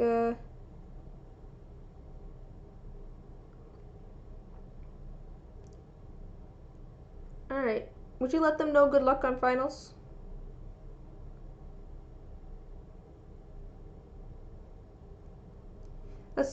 Yeah, Boasted was saying that it was finals around now. I'm like, oh gosh, I'm so glad I'm done.